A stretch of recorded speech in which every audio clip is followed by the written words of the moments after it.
men det er meget kæmpe måde, der er tilbage, hvor jeg skal meget.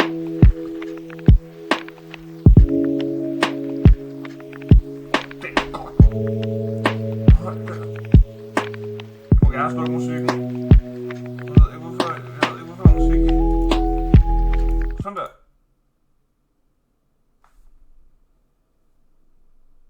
Nej, jeg er ikke muted.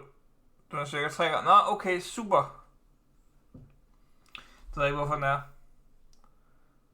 Bare meget lav. Altså, jeg er ret høj. Hvis det egentlig er, jeg skal sige det, så er jeg faktisk ret høj. Altså, jeg har ikke røget noget, eller... Musikken er åbenbart... Jeg ved ikke, hvorfor der er musik på. Hvorfor er der musik på? Pleased to meet you. Mærkeligt. Hej Martin. Hej Icarus. Og Princess. Hvorfor er der musik på? 2 sekunder. Jeg skal lige tjekke en ting. Hvorfor er der musik? Gud! Nå! Det er for. Yes. Åbenbart ikke. Jeg har åbenbart kommet til at lave, jeg ved ikke, hvad jeg har lavet. Åbenbart lavet en action på Just Chatting, så den kører musikken videre. Det er meget teknik en gang, men så aner jeg ikke, hvad jeg laver.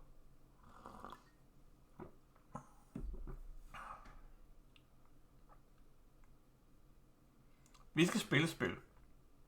Jeg har kigget på i noget tid.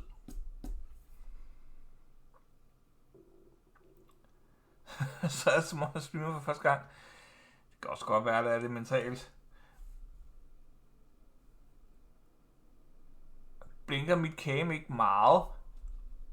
Er det baggrundslyser, der gør det? 2 sekunder. Jeg tænker lige at skrue den lidt ned. Smækker den ned på 40. Sådan der. 45 sekunder. Det er lidt bedre. Ej, altså ikke lige... Jeg synes bare mit lys blinkede lidt. Det kan godt være bare mig. Der ser ting, og hører ting, og ser syner, og who knows. Nå, jeg har kigget på spil i et stykke tid. Jeg har faktisk kigget på det flere gange. Jeg har hørt om det rigtig mange gange. Jeg har lige bare rigtig sådan gjort noget ved det. Og så fik jeg lige kigget på det i sidste uge, efter streamet. Og tænkte, det virker faktisk fedt. Og så jeg lige de første 5 minutter af spillet. Og fandt ud af, at hele spillet er narrated. Der er en fortæller, der fortæller spillet første gang. Så jeg skal ikke læse noget overhovedet, eller oversætte noget, eller noget som helst. Spillet bliver fortalt for mig. Det er fantastisk.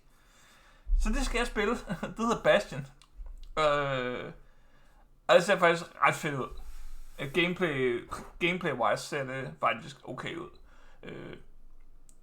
Tænker også, der sidder folk herinde, der godt kender det. Ikke Rosk, som ved godt, hvad det er sådan lidt. Det skulle vist være et ret godt spil. Nej, det er jeg jo ikke. Jeg er bare ikke god til at læse op. Og så læser jeg ikke spil, der er tekstbaseret. Nå, inden vi starter, så har jeg en fed historie, I skal høre. Discount Hades. Jeg var med min mor i Slagelse i dag. Hun skulle op og hun har arvet nogle fisk for deres naboer, der lige er gået bort. Så hun skulle have de der fisk der, så dem rykker, og så så dem fjernede hun i weekenden, så hun ringede til mig i går og spurgte, i dag hun skulle op og finde noget udstyr, noget til de der bassiner, noget åkender og... Nå, det er fint, at de kommer op, og vi får fundet det der fis der, vi kører forkert. Eller vi kører ikke forkert, for så kører vi i Maxi-Zoo. De havde ikke noget. Hun fortæller så, at lidt uden for byen, der ligger en rigtig fiskeforretning med hvor de specialiserer sig i akvarier og fisk og bassiner og alt det der. Så der kører vi hen og siger til min mor, fordi vi kommer forbi McDonald's, jeg skal på McD, jeg er pisse sulten. Så vi kører hen, og så siger jeg, skal vi gå ind og sætte os? Det kunne vi godt. Så siger jeg, hvad skal du have? Hun siger, hun vil bare have en almindelig lille vanillemilkshake. Det er fint nok, hun får en lille vanillemilkshake. Jeg bestiller en lille cola og en Big Tasty Bacon løs. Ikke menu, løs. Jeg har fundet ud af, at på McDonald's, der kan du gå ind, og du bestiller på de der skærme, de har stående, de der standardskærme, så kan du gå ind og redigere dine ting. For eksempel kan du redigere din sodavand, hvis du ikke vil have is i din sodavand, så kan du gå ind og fjerne det. Hvilket er fantastisk for is. For de propper bare så meget is. Og så er det et sodavand. Så hurtigt. Så du når gerne lige at kigge på den, så er det en sodavand tynd. Det er fedt. Jeg fandt så ud af i dag, at du kan også gøre det med madvarerne, du bestiller. For eksempel, hvis du bestiller en burger, og du vil have løg i din burger, så kan du gå ind og fjerne løg. Jeg kan ikke lide løg i min mad, medmindre de er fuldstændig pureret. Så jeg går ind og siger, jeg vil ikke have løg i min burger. Så undvær is i din McChicken. Der skulle da ikke is i en McChicken. Nå, anyways, jeg går ind og siger, jeg skal ikke have fucking løg i min burger. Bestiller, betaler, har sådan en af de der V-skilte, så de kan se, hvor vi sidder. Hun kommer med vores mad. Jeg åbner op, løfter låget af min burger, tænker, den er fuld af løg. What the fuck? Nå, tænker, fint nok, det er jeg vant til, begynder at pille løgstykker fra, kigger på min burger igen, tænker, den er sgu da halvtør. Hvad sker der her? Så har de ikke den der burger dressing, de har i toppen, den der tasty sauce, som de kalder det. Der er heller ikke noget i den. Så jeg tager pænt min burger, går op til skranken, siger, min burger, den er tør og kedelig. For det første, så har jeg bestilt den uden løg. Der er løg i. Så kigger hun på den, så siger hun, den ser godt nok lidt kedelig ud. Der er åbenbart sket en fejl. Så jeg beder dem lige om at lave en ny til dig. Vil du have den med? Du har det, og vil du have den med ned til bordet igen? For ellers så bliver den bare smidt ud. Jeg siger, ja tak. Det kan jeg godt. Så jeg kommer med din burger, når den er færdig. Fint, jeg går ned, sætter mig med min burger, der er halv, der ikke er som den skal være overhovedet. Siger til min mor, sådan og sådan og sådan, hun kommer med min nye burger, jeg åbner burgeren op, lige kigger, der er ikke noget løg, der er masser af dressing, yes, tager bøffen og osten fra den anden burger, den første burger, den jeg ikke skulle have, smækker over i den anden og har en gratis double bacon cheeseburger til 50 kroner. Ud det hele. Min mave var ikke så glad for mig.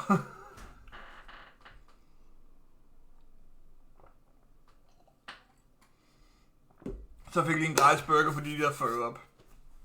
Det var sgu nice nok. Og fik jeg lige god. Så fik jeg lige dobbelt. Så fik jeg lige frokost der. Nå, vi skal spille. Og nu er der lyd. Nu er der musik igen. Nej, den er der ikke. Den har jeg slået fra. Træk. De små gøder. Det skal næsten også det. Jamen præcis, Sandy, så kan de bare lave deres lort ordentligt til at starte med. Men så fik jeg egentlig det der Champion Storytime. Det kan vi også godt lide her på kanalen. Nå, yes, vi skal spille Bastion. Ikke Bastion, Bastion.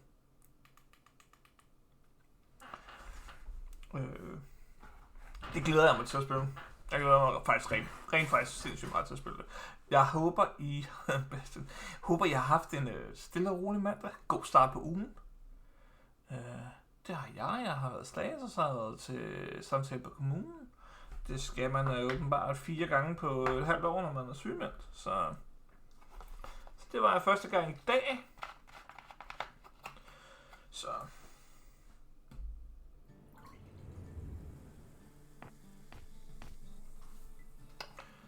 jeg er heller ikke stor fan af mandag. Det er ikke lige min kop te, men sådan er det bare. Story, okay, no sweat.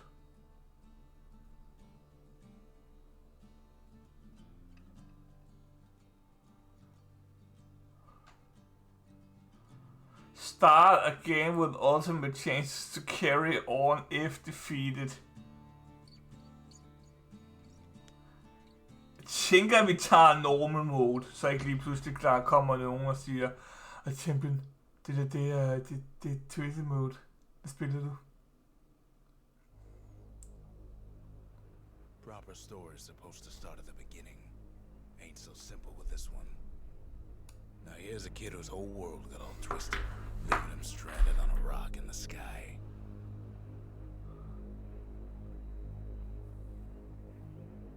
Så jeg kan få det på stream. He gets up, sets off for the Bastion, where everyone agreed to go in case of trouble.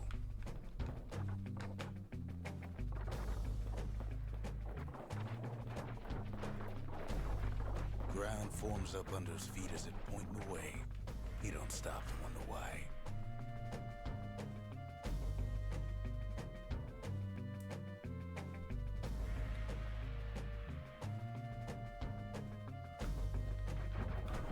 Jeg fik en W i Fortnite. Skal jeg lige hilse at sige.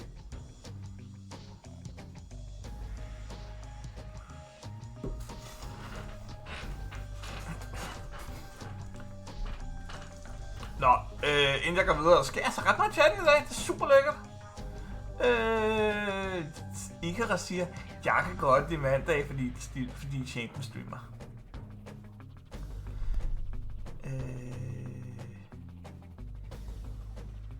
Princess siger, han hader McD. Anne siger, hun er her bare. Mandag er bare op i gang, siger Martin. Søndag er forfærdeligt dog. Søndag kan jeg egentlig. Jeg kan godt lide søndag, fordi der er football. Og almindelig sport. Almindelig fodbold. Så det jeg kan godt lide søndag. Jeg kan godt lide weekender.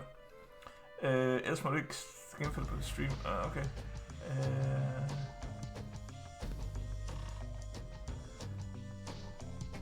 Ikra siger, at jeg er glad for, at jeg streamer om søndagen. Ellers var den dag helt elendig. Ja, tillykke med din gennemførelse af, hvad hedder det, af Elden Ring DLC'en. Princess siger, champion, du hader ikke mandag. Du hader kapitalismen, der tvinger dig til at arbejde. At lortet alt i alt for penge. Ja. Men altså, nu er jeg jo sygemeldt, så jeg arbejder jo ikke lige for siden. Så... Jeg ved ikke, hvad der sker for søndag. Nej, det ved jeg heller ikke meget sådan. Skal jeg se emoten? Nej, det skal du ikke. Ja, tak, Søvn, tak. Jeg skal jo tilte lidt i går. Jeg kørte kun lige med i baggrunden. Desværre så det ikke sådan helt. Finds his lifelong friend just lying in the road. Well, it's a touching reunion.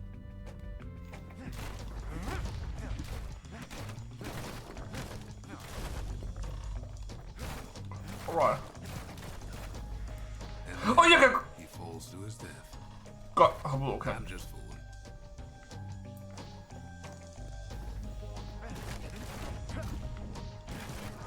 He sees what's left of the rippling walls. Years of work undone in an instant. In the calamity.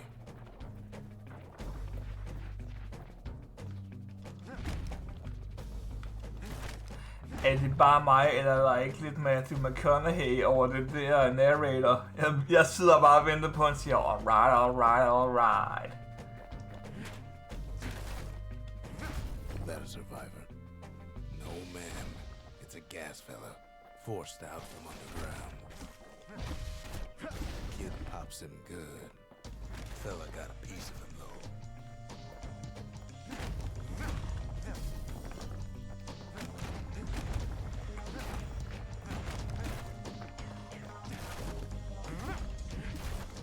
Kid just rages for a while.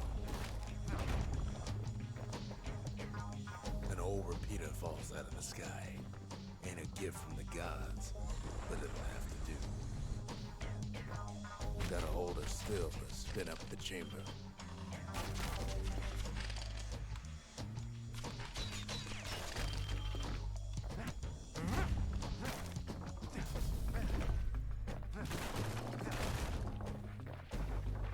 Kid's worked up quite a thirst by now, so that fountain looks real inviting.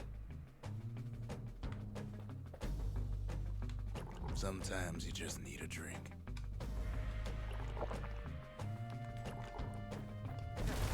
The school of squirts tumbles up around. Must have fled here from the mines. På pipen på en anden lyd. Jeg har aldrig nogensinde sagt, det var det bedste. Altså, jeg har aldrig nogensinde sagt, det var det bedste spil ever. Jeg er sikker på, at der er mange, der synes det, men lige fra det bedste spil ever. Det er et Souls-spil.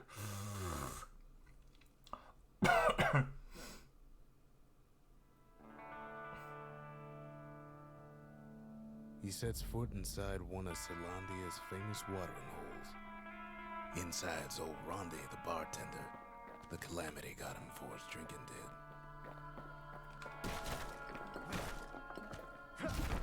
Rondi always wanted his ashes scattered here. Then Kid finds his trusty shield.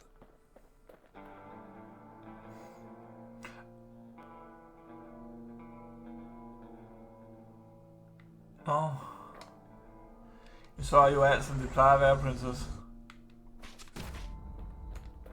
Shit, okay. The security takes him for a petty thief.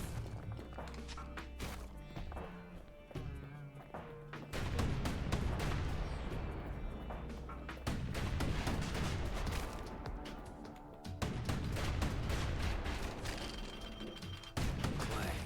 Shield saves his hide.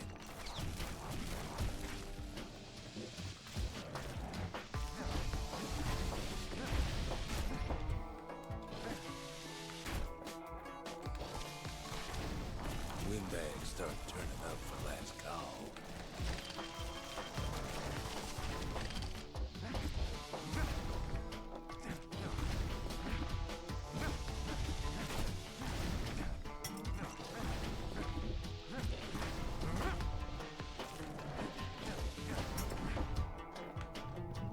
More squirts start coming out of the woodwork.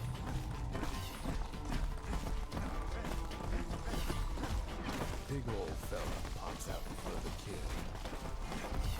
Then windbags are playing for keys. Kid sees the way to the Bastion out the window. It's a bit of a drop.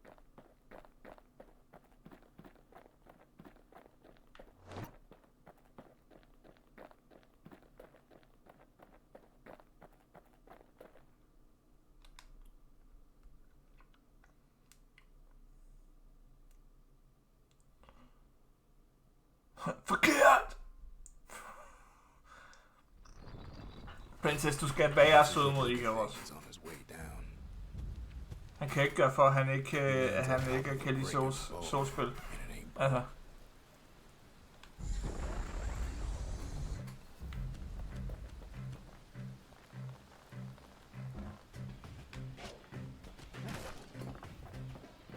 Kid spies a good perch for some target practice. He knows he should draw the string all the way back.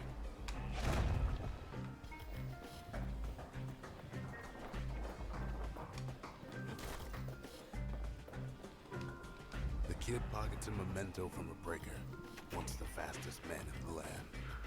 An upgrade material for the breakable.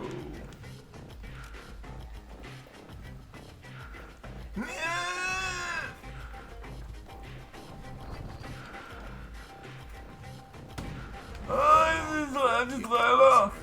Nej! Kom ud over kanten igen, fedt. Mods! Champion driller! Emergency defenses still work. Bad news is they're aiming for the kid.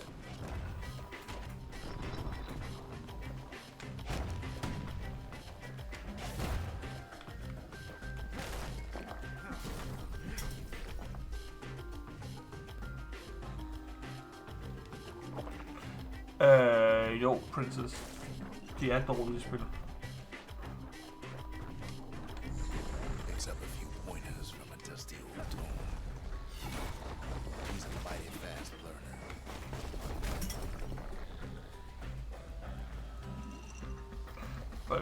Tonic. The gates are too afraid to budge while security is on watch. Fuck! Shit, hej Dalek! Der var jeg skide bukserne.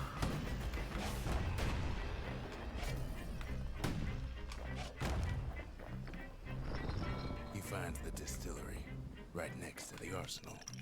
Tough part of town. New spirit. One sip of the spirits in that distillery, and the kid'll feel like a new man.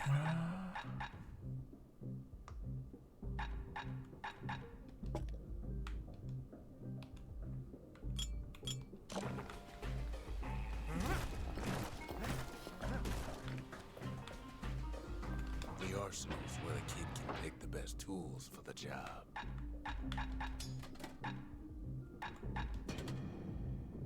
Skal vi have den der? Vi bruger hammeren.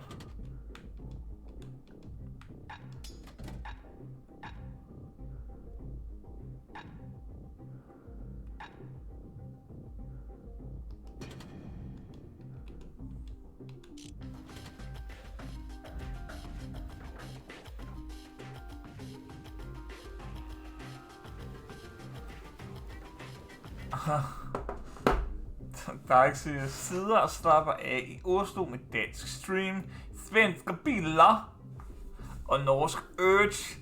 Så bliver det ikke mere skandinavisk. Nå ja, du har mulighed for at drikke urge.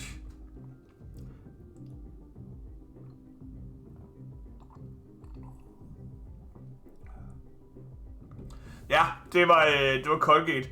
Goddag, Bjørn. Hvorfor har du så hvide tænder eller sådan noget andet af den stil? Distillery.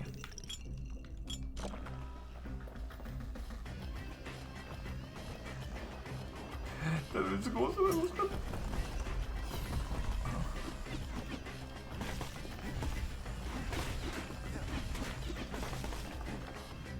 Some of them squirts birthing like crazy and a couple of corn beans.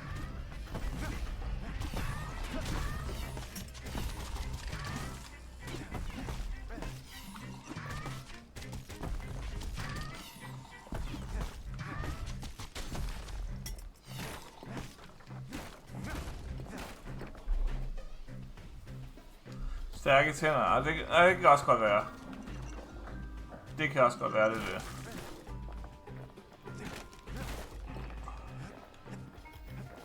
Jeg tror altså, jeg render tilbage og skifter til buen.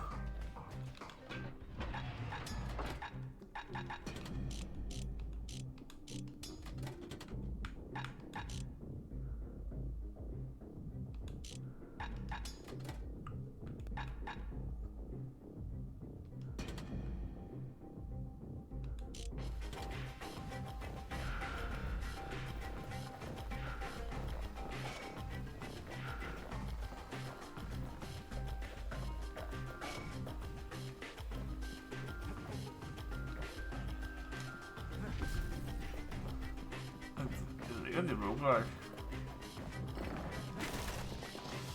Hoi!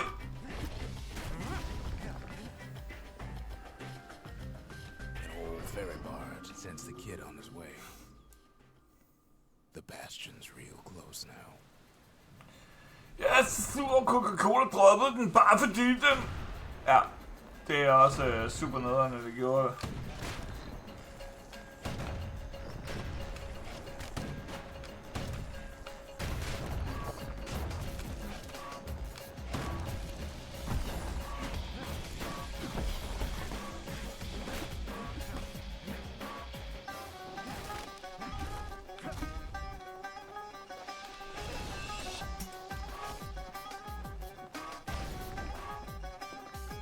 Okay, prøv lige at høre noget banger musik. Nej, ikke boycott Coca-Cola. Ikke boycott Coca-Cola. Vi kan godt lide Coca-Cola.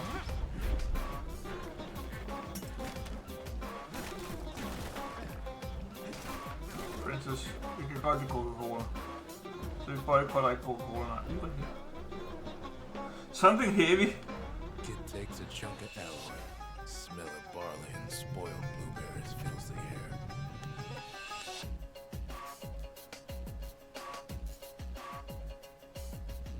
Okay. Oi! Scumbags. Kid maybe shouldn't have done what he just did.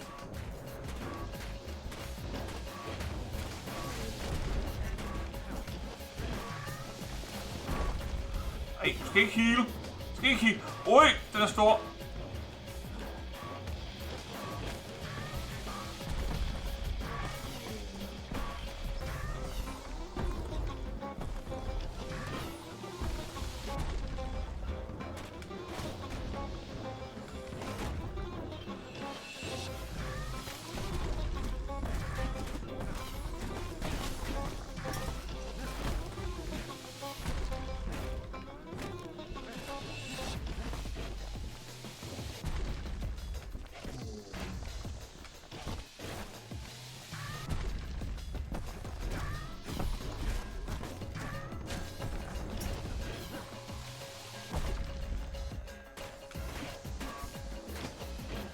Rob's a scumbag of his last meal.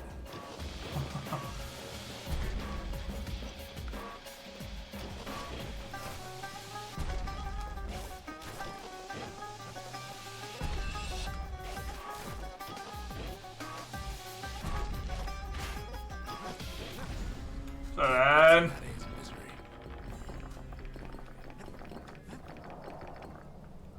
Okay, nu kan jeg ryge ned, men det kunne jeg ikke før. What the? Okay? Så der er lige alle de her ting, jeg ikke skal bruges til lige nu, men må ikke finde ud af det. Det er ikke det bare.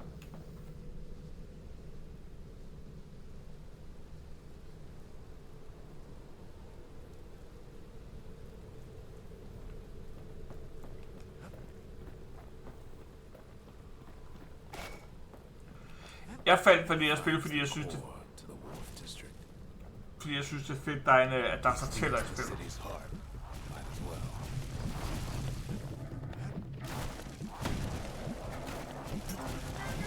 Kid has a feeling they're gonna get a move on. The place is starting to fall. Ui! Kid just keeps running. Somersaulting like crazy. At last, the skyway's in sight. Whisks him where he needs to go.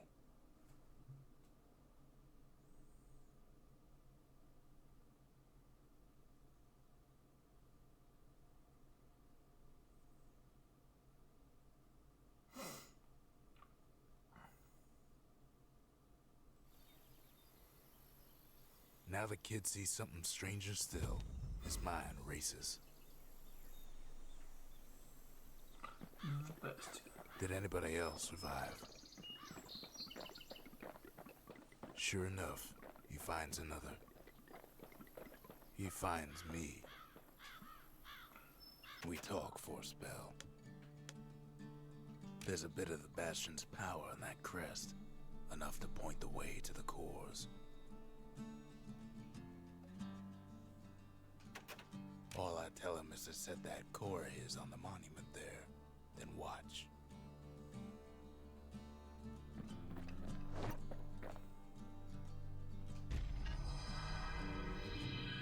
And just like that, the Bastion comes alive. Starts growing again, growing stronger. Kid's gotta put its power to good use. Now the Bastion can send him even farther into the wild unknown.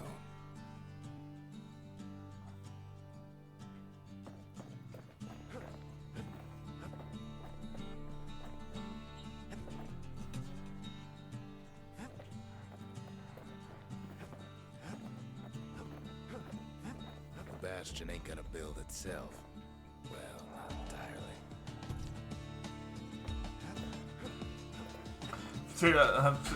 Det synes jeg også. Jeg har det sådan, det sagde jeg også tidligere, jeg har det sådan, der er lidt Matthew McConaughey over ham. Kid ponders what to build.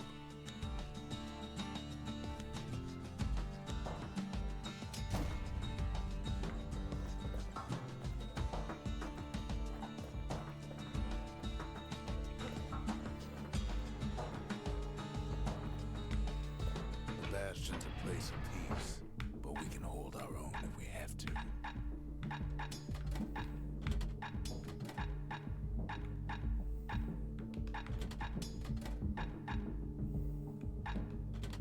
Ain't much kid can't handle with hammer and bow in hand.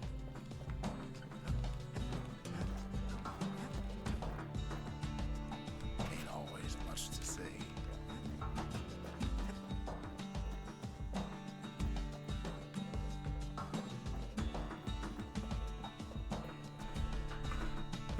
Prøv.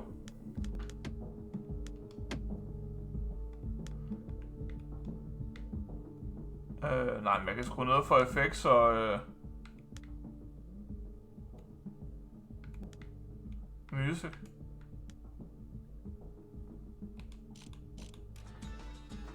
Kid don't know what's out there waiting for. Hvad videre?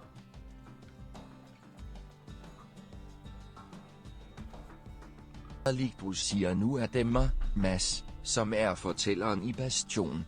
Ahim, der var engang en hobbit, som hed Tryllebiver. En af hans mest berygtede forbandelser var, at han kunne forvandle sine modstandere til lørhørød grød med fløde. For helvede, dejligt. The Skyway. Now the kid can ride the wind to distant lands.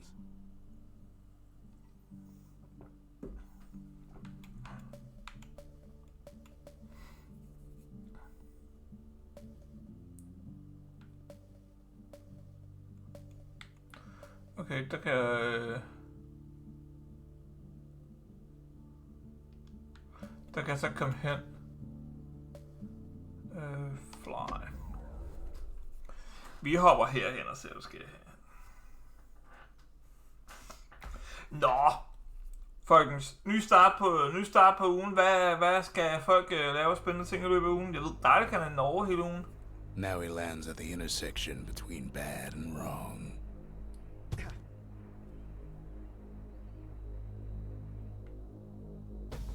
Ought to be a core down one of these twisted streets. But which one? He heads for the squirt steps. Won't be no field trip this time. Up north is where the gas fella foreman used to live, tending to his flock.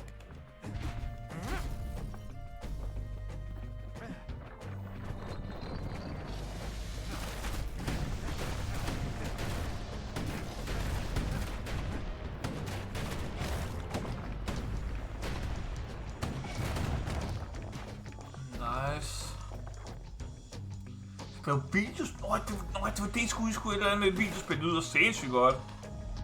No why gas fellas all dress alike. Kids wondering the same thing.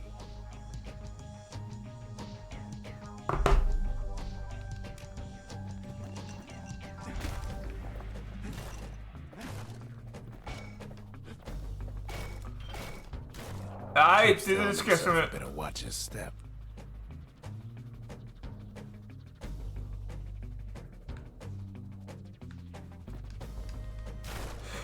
Du skal holde op med det der.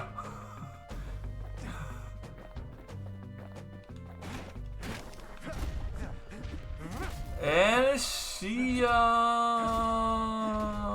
siger, hun skal en tur over grænsen handle. I morgen fejrer hendes bror og en æs på torsdag, fejrer hendes mosters 70-års på lørdag.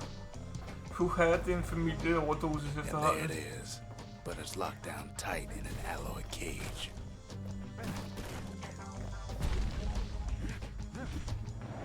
A blustery old foreman's keeping his fellas in check, almost like he's showboating for the crowd.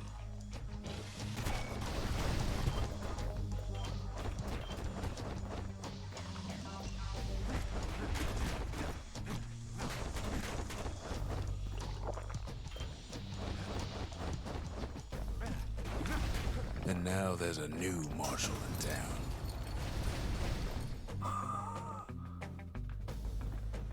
Now there's a new marshal in town. His name is He Jed. has the whole place grown, but it's too tough to fall.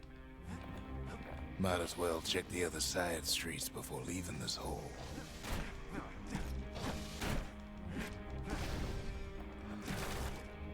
hvor lang...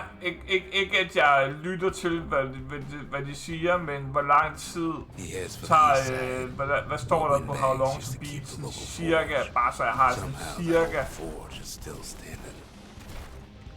Ui!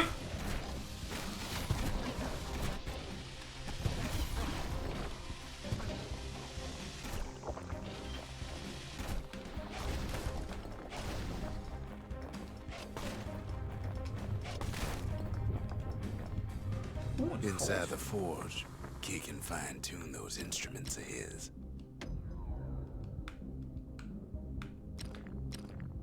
Kids like all friends looking fit to keep on fighting.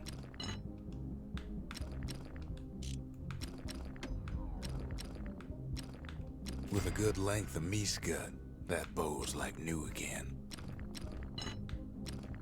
Oh!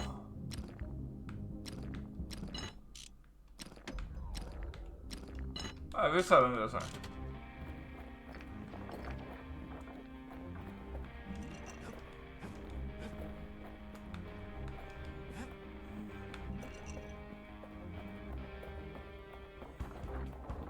Odd place to find the likes of Percy the Snitch. Percy the Snitch. Never much cared for that big wide grin of his.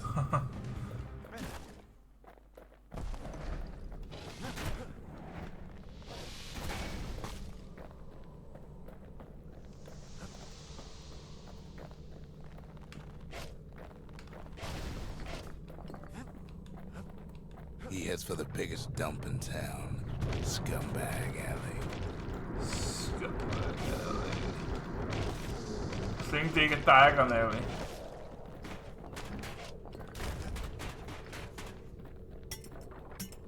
And there he is, the oldest scumbag of them all, Gershel.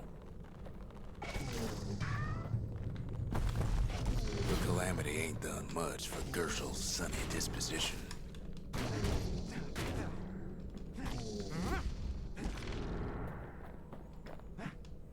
They always said old Gershel wouldn't go without a fight.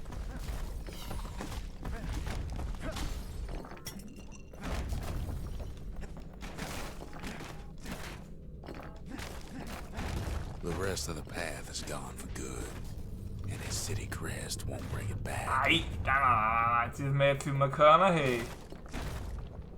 Altså.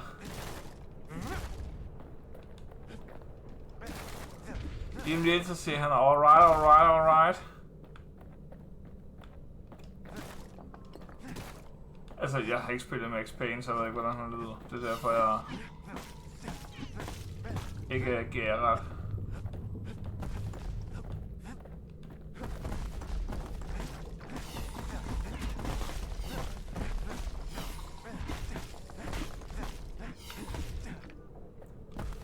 Kid ain't ever seen an elephant squirt before. Hopes he'll never see one again. Overwatch har så heller ikke spillet.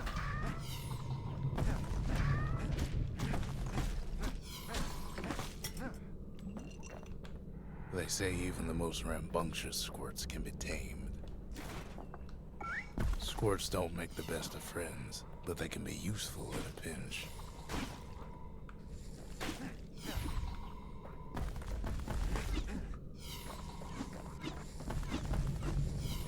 Scumbag can digest just about anything, except for this. Oh yeah, tak! Slicing and light enough to throw. Kid's ready to go, and his ticket out's right where he started.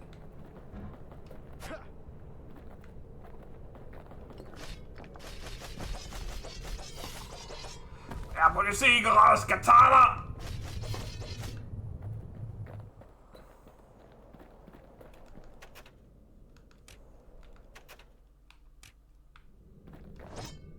Them squirts just don't know when to quit.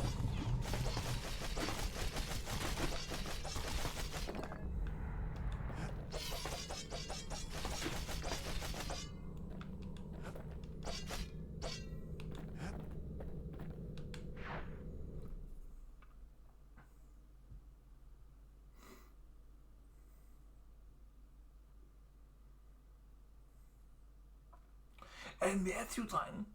Jeg ved ikke, om det er Matthew McConaughey, men altså... Det kunne være meget fedt, hvis det var... Jeg kan godt lide Matthew McConaughey. Er der nogen, der har set den, der hedder det...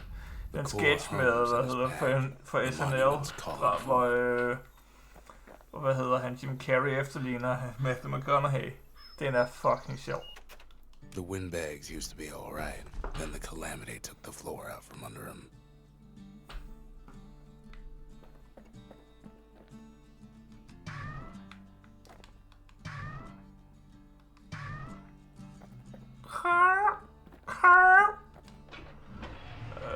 Jeg skal ikke have sådan en der. Jeg skal have... A bow and a machete. Every bit as effective as the fancier stuff. Fancier stuff.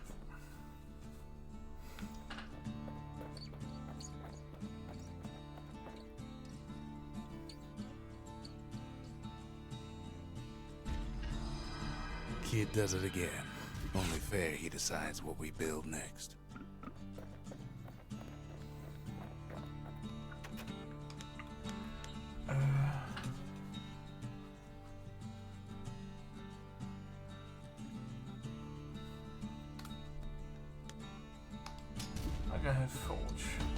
A lot of things need fixing up in this world, and we can start right here.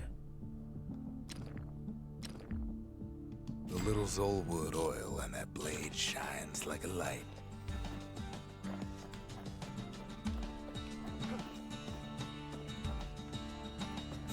Jeg mener mig om, jeg skal købe Jason Schreiers nye bog. Hvor fanden kom den lige fra?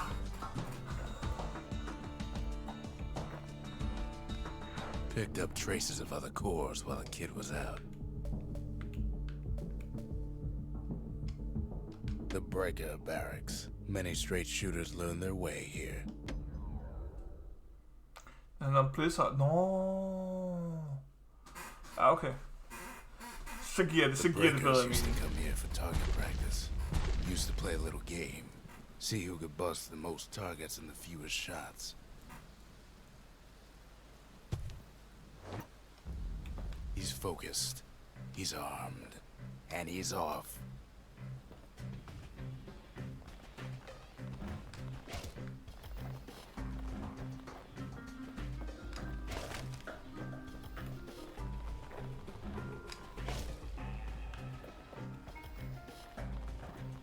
A perfect shot just happens in a flash.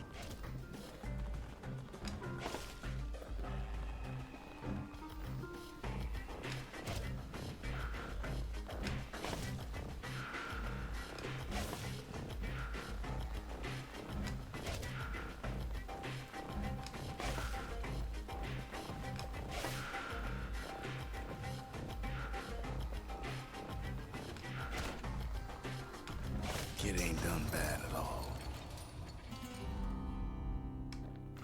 Claim the price before you go. Something shiny.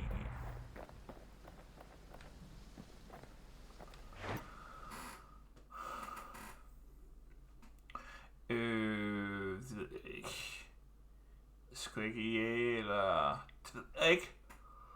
Jeg spiller generelt ikke Blizzard-spil. Jeg spiller heller ikke EA-spil. Det er lang tid siden, jeg spiller noget... Ej, det er lang tid siden, jeg spiller noget for EA. Jeg spillede...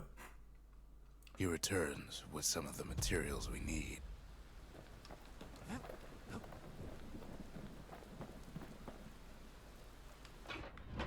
Jeg streamede, hvad hedder det så?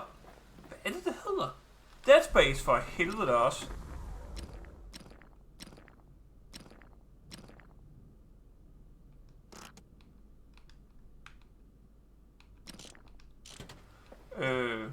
Tidligere på år.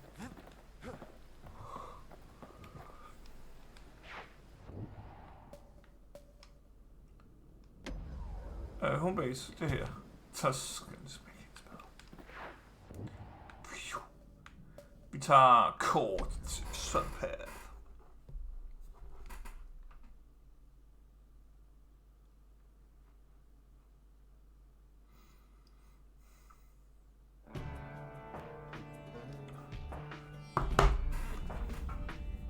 Couples used to walk the sundown path. Nu er der ikke noget game i Ubisoft. Eller Eller, der er masser af game med Ubisoft, men nu snakker vi ikke dårligt om Ubisoft, fordi de har lavet Star Wars. Hallo?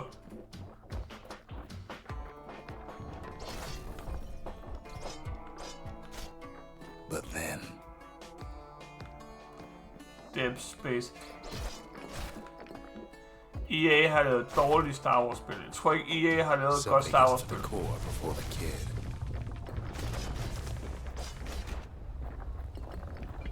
Floor starts giving way under the lightest step. A single panic squirt could bring the whole place down. So could a reckless kid, for that matter. Fragments of the old world rain from the sky.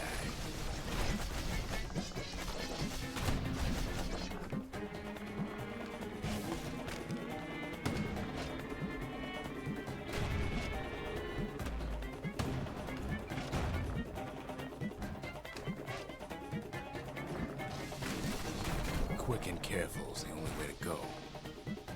Ja, og det havde jeg det stadig for.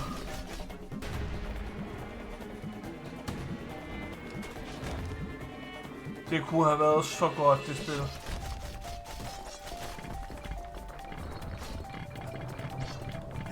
Stray valuables are lying everywhere.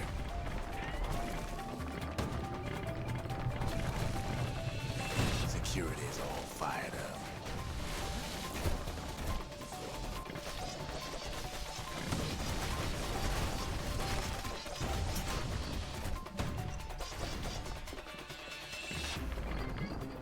See, the path was intended for leisurely strolling and such. Code Zone. Det er nemlig det godt, Anne. Du er ved at fange det. Det er nemlig en familievenlig stream.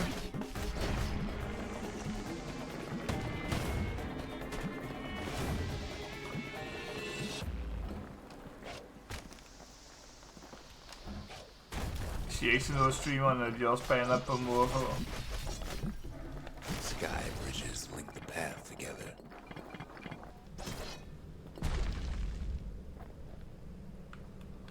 One of them bridges whips the kid along.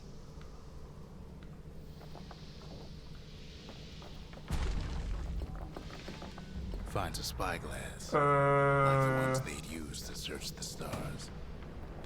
Air travel always was an iffy proposition. Jeg har ikke spillet, hvad hedder det... Jeg har ikke spillet nok Fallen Order til at kunne give dig svar på det. The calamity changed everything, even where the wind blows.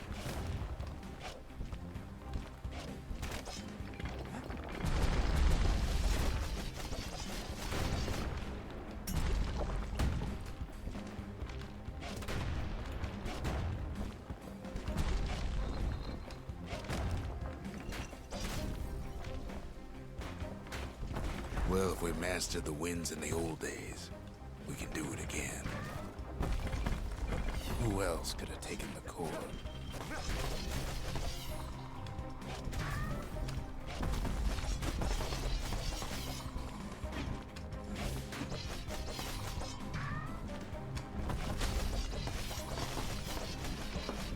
Okay, jeg skal lige... Hvad skal jeg tage den? Hvad skal jeg tage den? Hvad skal jeg tage den? Hvad skal jeg tage den? Hvad skal jeg tage den?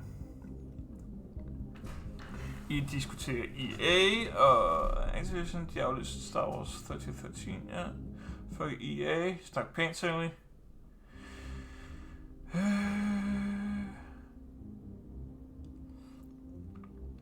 Squadron skulle være rigtig godt, men lorte controls. Det skulle være rigtig... Eller det skulle ikke være lorte controls, det er lorte controls. Jeg har overvejet, at man skulle spille det med en controller. Jeg har kun spillet det med keyboard. Jeg har ikke prøvet at spille det med en controller. Så jeg ved ikke, om det er bedre med controller, end det med keyboard. Og Anne igen. Anne har ret, familie ved det stream.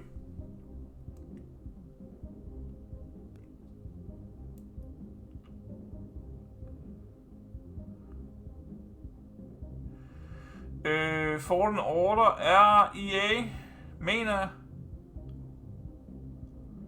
Jeg havde kæmpet godt, fordi de cancelede Mega Man Legends 3, så jeg kan godt følge det.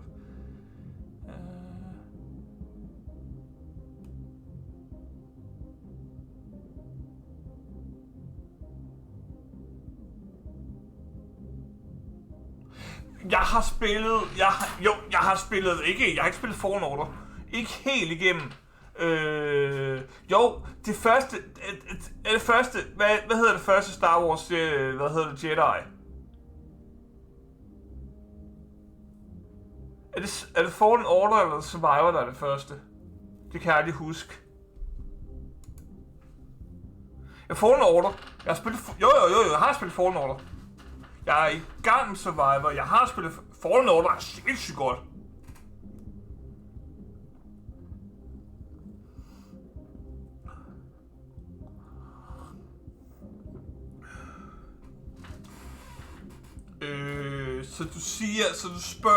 Så du spørger, hvad jeg synes, der er bedst, Outlaws eller Fallen Order?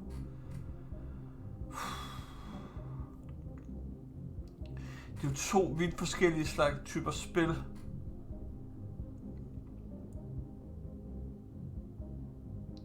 Jeg kan godt lide Fallen Order for alt. Jamen, det Star Wars spil, det kan du ikke bare gøre mod mig. Du kan ikke bare gøre det der mod mig. Det er Star Wars spil. Selvfølgelig vil jeg sige, at de begge to er fantastiske. Jeg synes...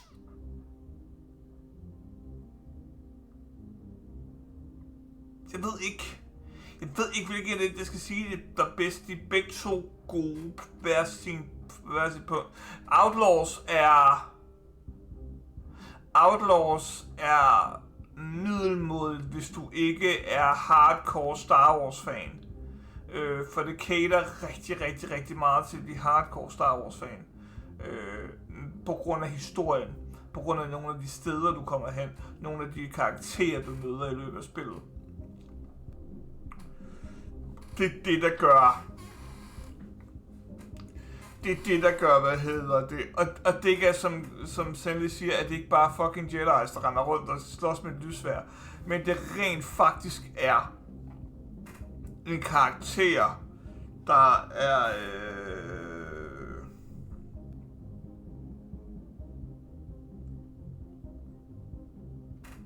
der rent faktisk bare render rundt og ikke er udødelig med et lysværd.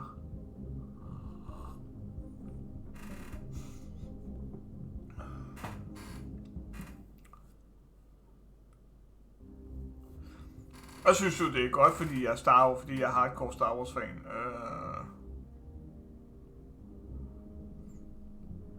Jeg vil sige, teknisk,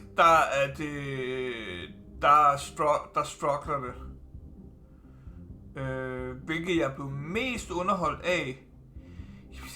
Men det er jo det, jeg er Star Wars fan, så bliver underholdt af begge to. Altså, og det er jo det, jeg bliver underholdt af begge to på hver sin måde. Jeg elsker stealth. Nej, ikke uden at være det. Der er rigtig meget stealth i det.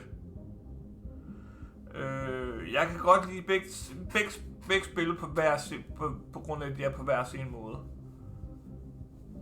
Jeg keder mig ikke i Outlaws, fordi, som sagt, det er også sat i en del af tidsalderen, der er en af mine yndlingsperioder i spillet, eller i sagaen, så...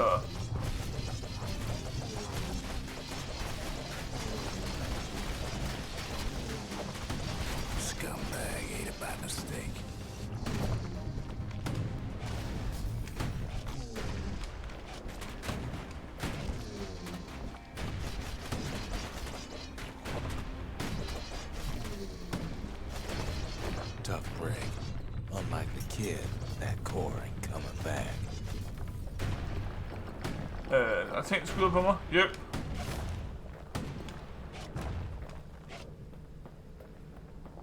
Men det er jo også så heldigt, at spil ikke cater til alle. Så der er noget for alle. Altså, jeg synes, jeg er helt indforstået med, at der er folk, der ikke kan lide Star Wars Outlaws. Og ved du hvad, det skal de bare have lov til. Ikke kun... Wise to toss those things plenty far away.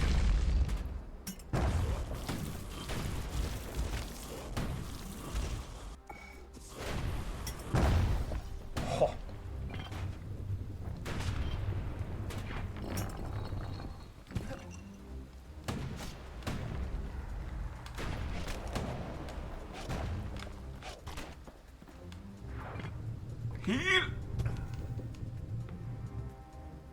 Hvad skete der egentlig med det der Old Republic remake? Even gas fellas need some shut-eye from time to time. They get real cranky when you wake them up.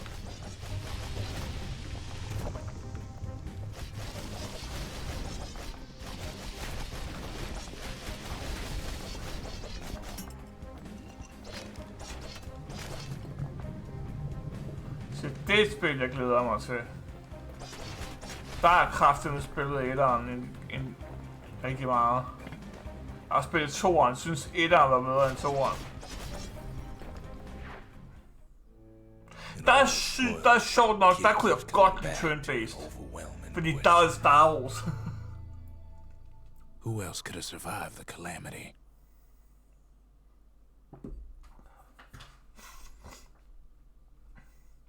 Vent. Vent hvad?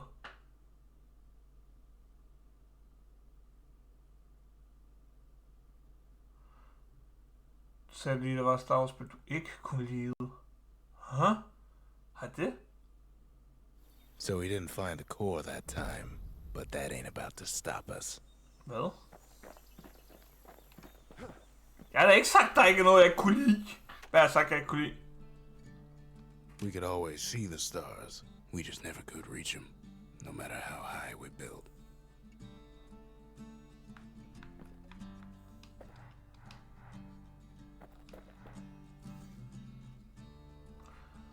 Ja, etteren er også bedre end toeren. Jeg tror faktisk ikke, der findes til Star Wars-spil, jeg ikke kan lide. Det er ikke det samme. Jeg tror faktisk stort set ikke, der findes til Star Wars-spil, jeg ikke kan lide.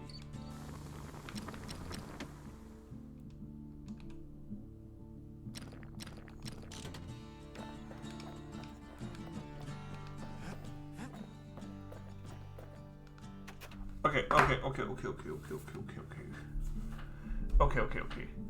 Lige tidsspring. Nu er jeg nødt til at lige gøre en ting her. Nu har du sat mig på en prøve også. List of Star Wars games.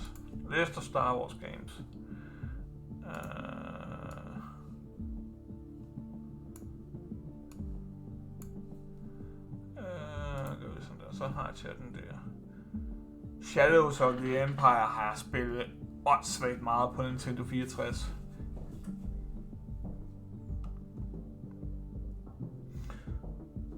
Og New Hope og det er originalerne. The Phantom Menace, det der kom til Windows og PlayStation, det var fandme dårligt. Det var jeg ikke så vild med. Jeg har ikke spillet Attack of the Clones, og jeg har ikke spillet de gamle Rebel Assault og The Jedi Knight-serien. Jedi Knight-serien er noget af det bedste Star Wars, der er lavet. Hands down. Jeg elskede Jedi Knight-serien. Det var fucking gode spil.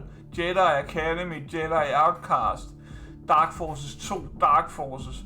De spil der, de er bare... Og Rogue Squadron-spillene til Nintendo 64 og Gamecube. Ej, hvor vil jeg ønske, at de kom på, at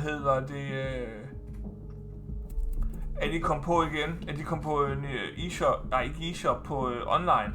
Nej, hvor vil jeg ønske, at de kom på online, for hold kæft, hvor var det. Jeg har spillet Rogue Squadron til ukendelighed.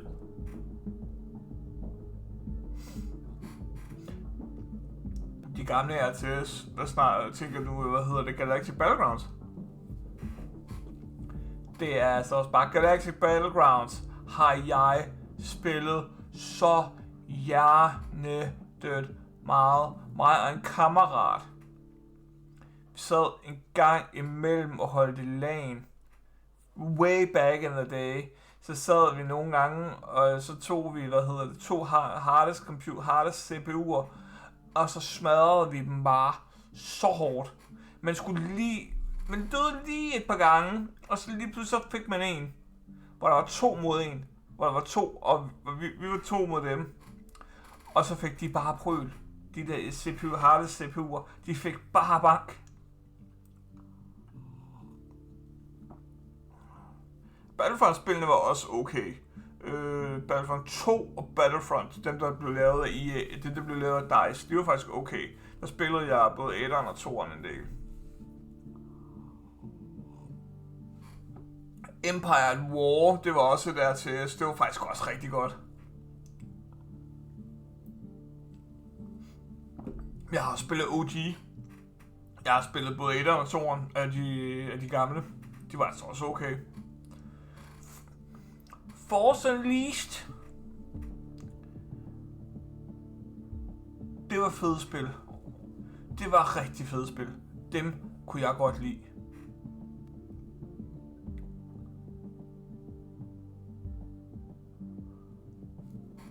Det gør de måske også.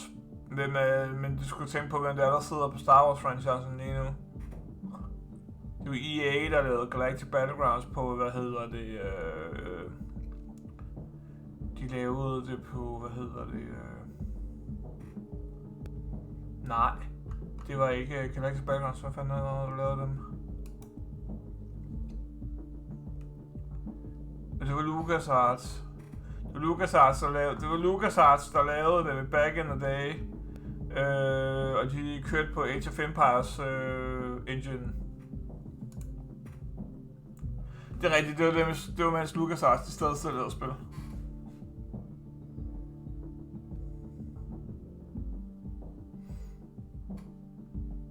Jeg tror, der er større chance for, at du får en ny, ny trilogi med Daisy Ridley som hovedrolle.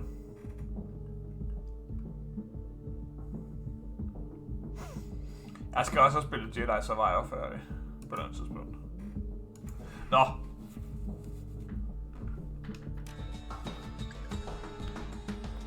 Vi skal videre her, i stedet for at sidde og snakke Star Wars. Det kan vi altid gøre på et andet tidspunkt. Vi skal videre. Darth Revan.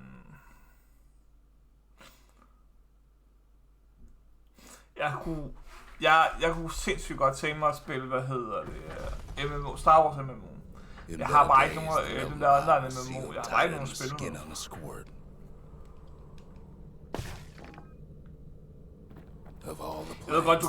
Jeg ved godt, du kan spille den alene, fordi de har lavet den sådan, så du kan solo den med. Det er jo federe at spille med andre.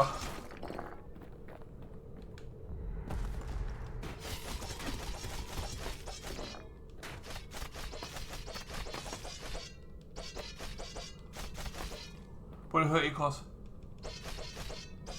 Xing xing xing xing xing xing xing xing xing xing. Ninja.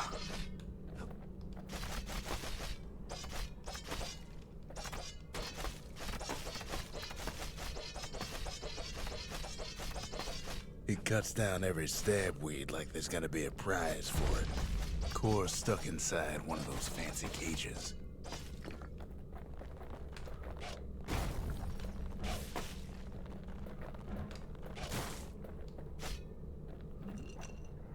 Some of the stuff lying around is downright dangerous.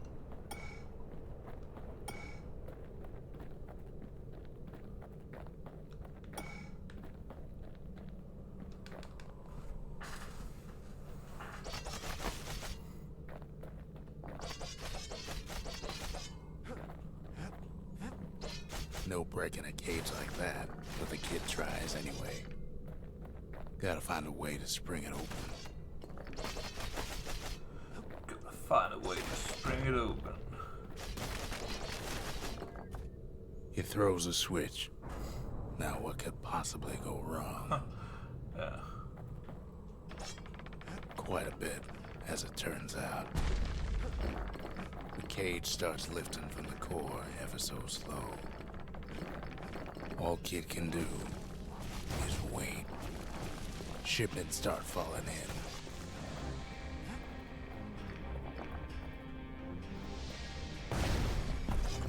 Ooh-wee. Not every squirt's born bad. Some spring to the kid's defense. Judging by the movement of the cage, it's gonna take a little while.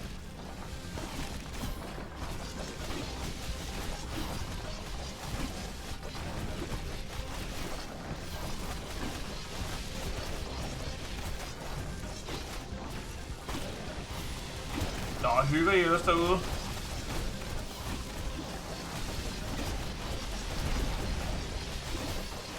Scumbags don't take kindly to interlopers.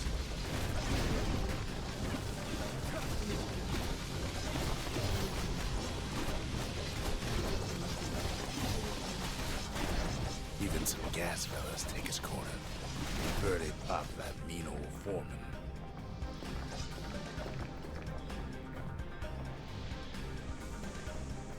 At this rate, maybe 5 more minutes, maybe 30. Hard to tell.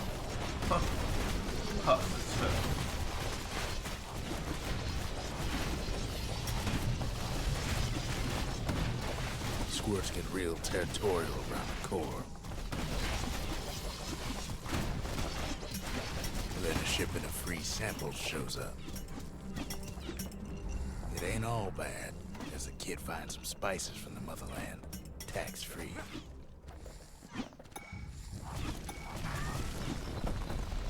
One thing's for sure, that cage is awful heavy.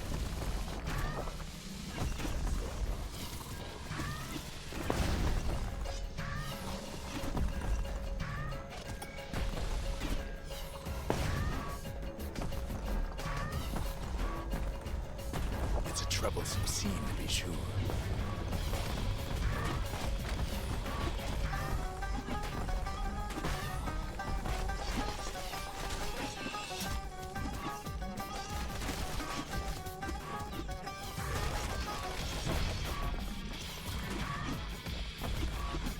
Moments left, and the core goes free. 10, 9, 8, 7.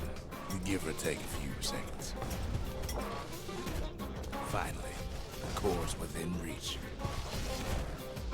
And done. Skal jeg bare lige smadre de der douchebags, der er her af mig?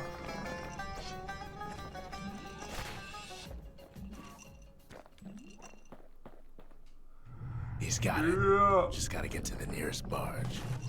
Yeah. Give or take a few seconds. Ja, præcis.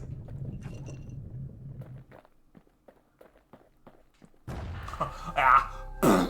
Bliver den bare lige smæklet afsted. Holy shit.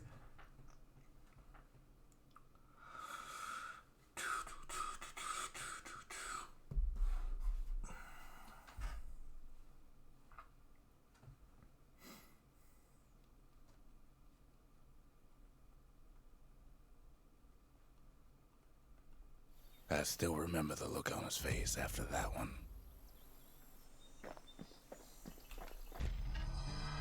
The old world's finished, but the new world's just getting started.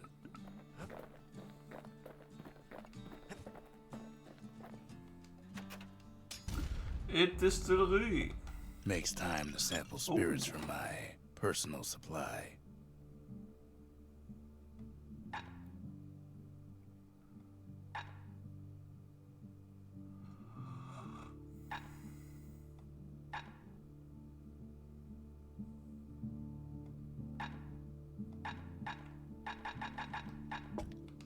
Fetching fizz is like a mouthful of nails, but the benefits are worth it.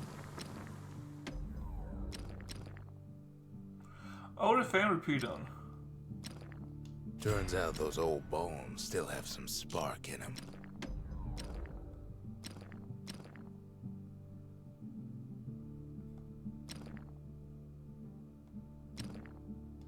Kid packs a special surprise in every one of those arrows.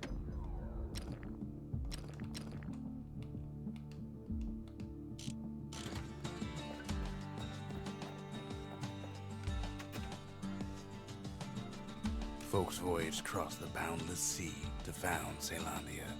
It was good living here for a while.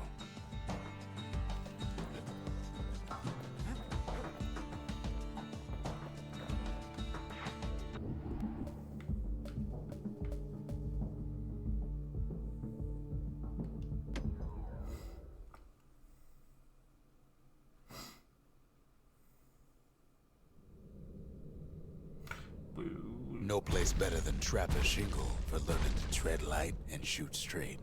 Trappers had to tread real careful here, else take a nasty fall.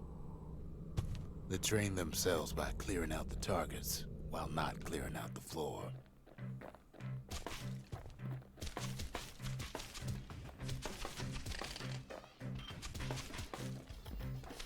Any good trapper knows never to take a step till the time is right.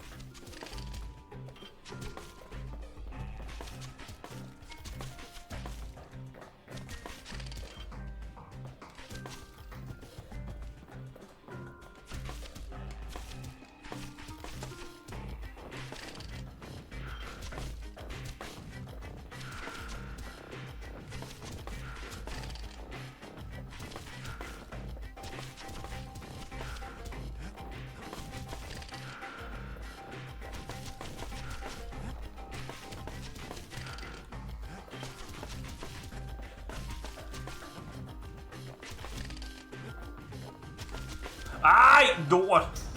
Expert trappers got something extra to give them an edge.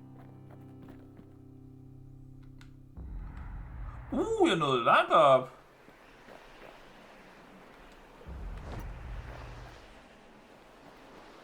Alright.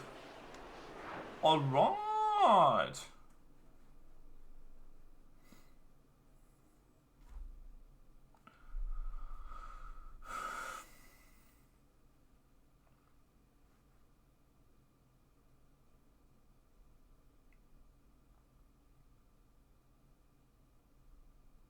To think a rickety place like the Shingle survived, when so little else did.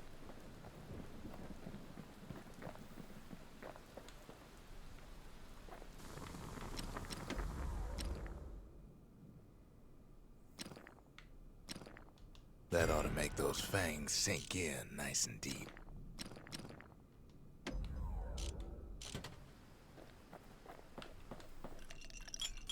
Squirt cider will toughen you right up. Too bad about the musty aftertaste.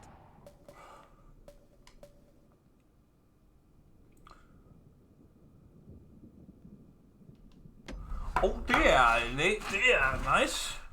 Det er nice. Det er... Sing, sing, sing, sing, sing, sing, sing, sing. Windbag Ranch was built for gathering squirt extract in copious supply. Ain't nothing more healthful. Warm shitty.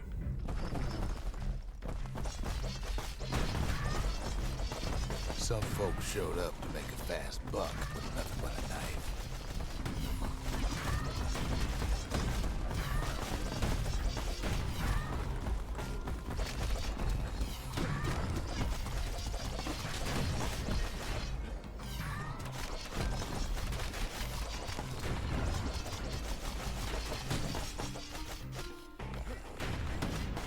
Slippery little devils. Other folks came to train their throwing arms.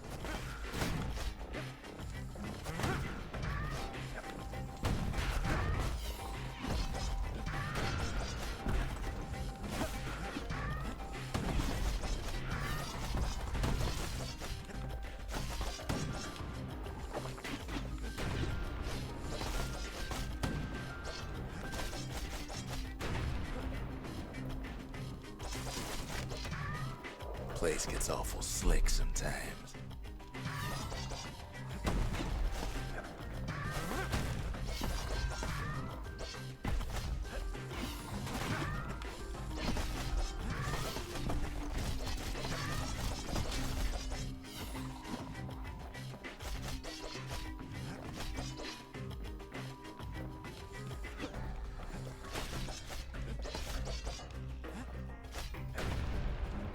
Still others use the place to test their finest blades.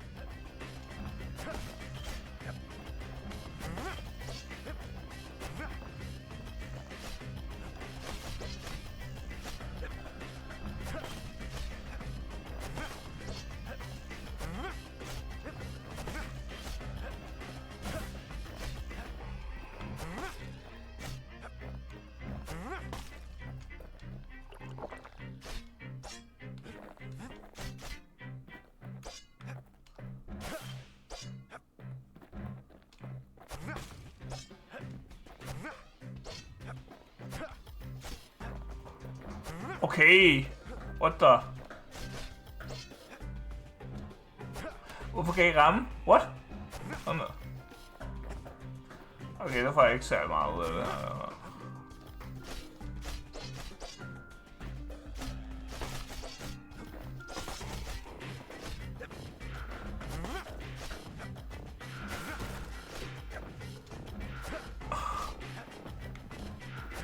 Kid cuts all of them down soon enough. Jeg får 1. Yes. Next prize. Under 90 seconds. What the hell?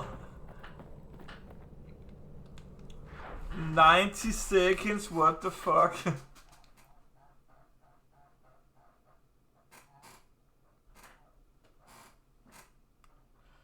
Kan jeg min kartofsol knirke?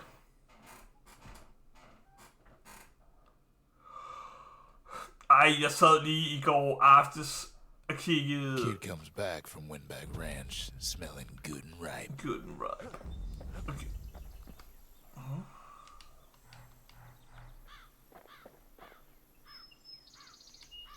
Og kiggede på, hvad hedder det...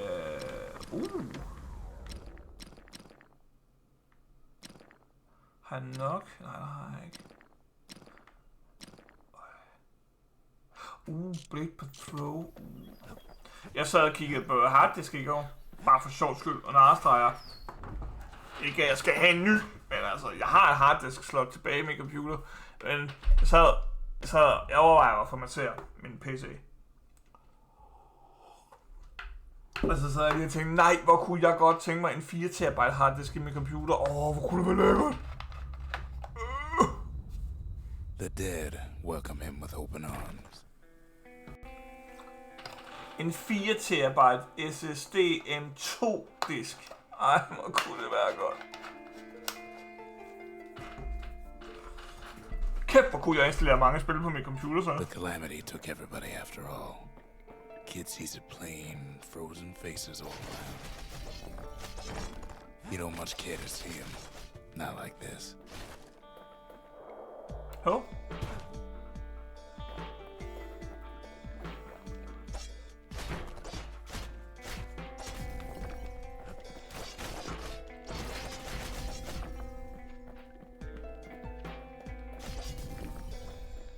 These folks never saw the calamity coming, but someone did. Someone close.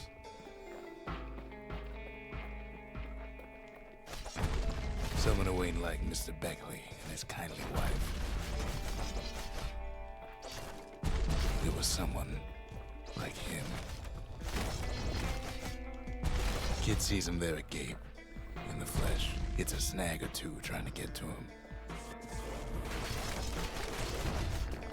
He ain't about to stop, no matter what. Men nu har ikke Rost desværre introduceret mig til måden, hvorpå man kan have en streamer-computer og en, en gameplay-computer i sit setup. Nu er jeg sådan helt, det vil jeg også gerne have. Just ain't got time for answers. The Thunder Brothers didn't make it.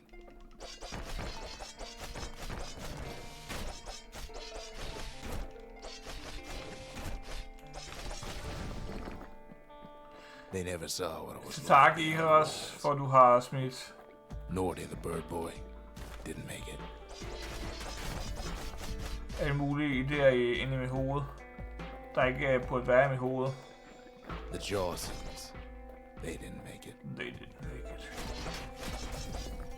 Der er ikke nogen mennesker. Grady Senior, Grady Junior, they didn't make it. But him, he survived. Ja, okay, hvad sker der for creepy guy derovre? What the hell?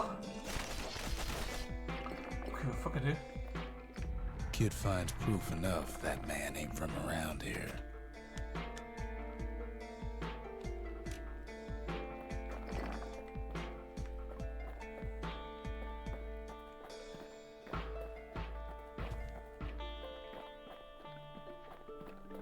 Just think, without that man, we wouldn't be here right now, would we?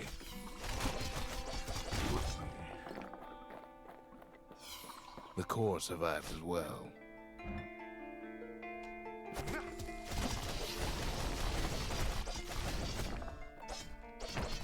Kid does what he has to do.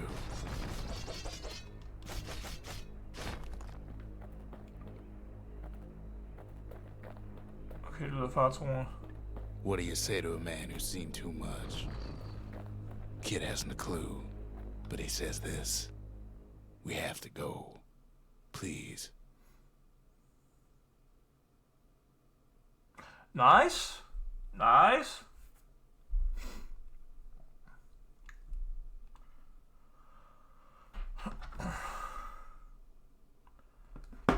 Hvad kan han så gøre?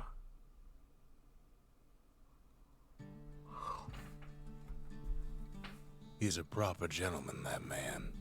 His name is Zulf. No hiding he's an Ura. Folks like him ain't never been a common sight in Caelondia. He's relieved to see a living face or two. The kid and I introduce ourselves in kind. Both to him and to each other for the first time. Seacrest. For Zulf, Caelondia was like a second home. He's real worried about his first home, too. Far to the east. Zulf offers to help me plot the skyways for the kid. At least the calamity hasn't touched the stars, he says. He was born in the Tazzle terminals. The Ura sent him on a mission of peace to our city, and he's lived here ever since. We fought the Ura decades ago, but that was then. Things are different between us now.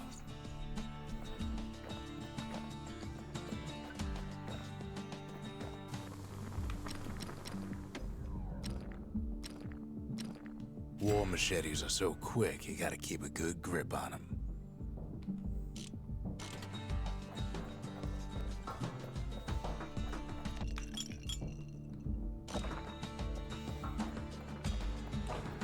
Kid ain't finished here yet.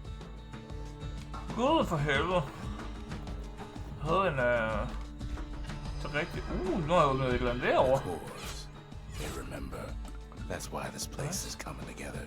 That's why things are gonna be alright. Nice. Hvad kan jeg så bygge her? Well, look what we have here. Lost and found? Oj, hvad er det? The lost and found. Here, kid takes fragments of the old world and makes them whole again.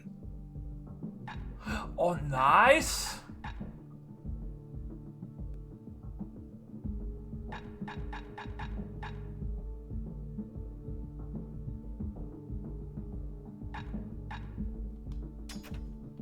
All it takes is some fragments, and the Bastion makes it good as new.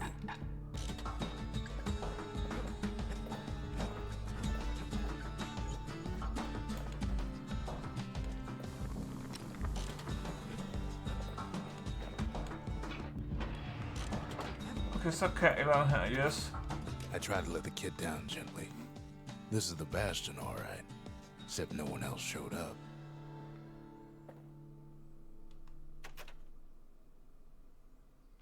We all lost loved ones in the calamity, he says. I don't know how I'm gonna go on without mine. Alright, videre.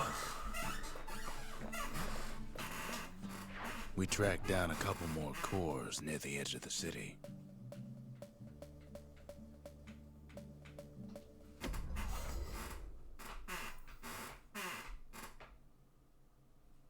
Nå, hvad synes I om det her spil indtil videre? Jeg synes, det er super fedt.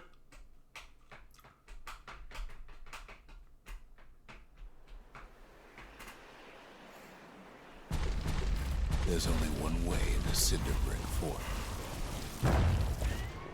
The hard way.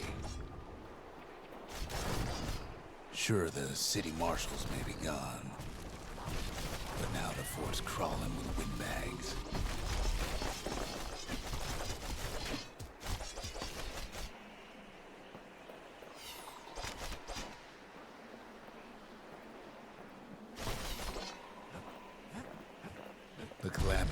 mercy, normal folks.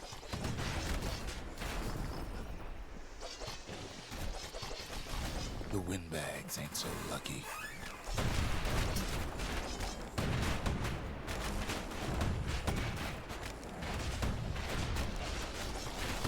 They've been left to freeze, or starve, or face the kid.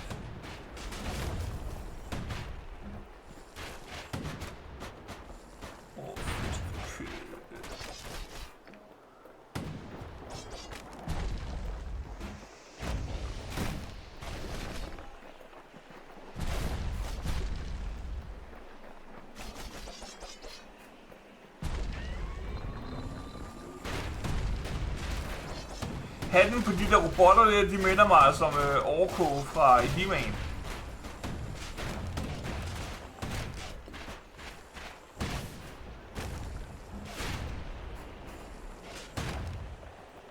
Hvis I ikke ved, hvem Orko fra He-Man er, så er I ukultiveret. Bare spørg Pytte.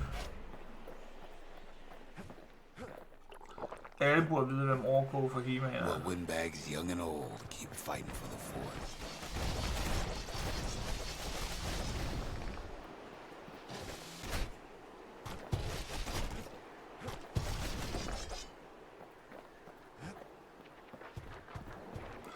Ui! Er det en gun, det der? Windbags ain't much different from normal folks. All they want's a warm place to stay and a decent meal.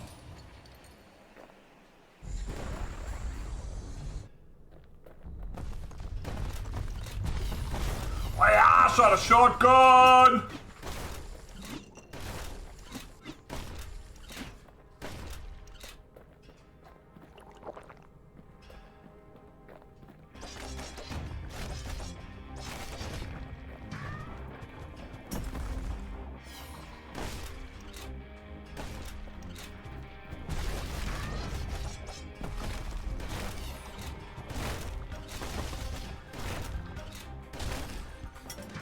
The calamity drove the windbags topside. A lot of them wound up here in this very fort.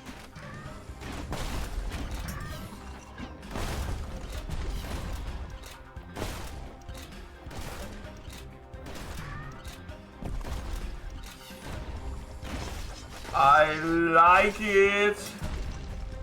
Fucking vildt, at man lige pludselig bare får en shotgun midt ud af den blå luft.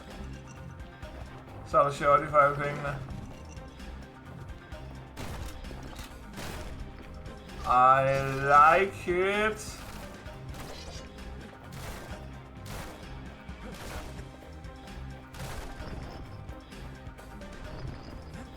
Could have been minding the business underground like in the old days.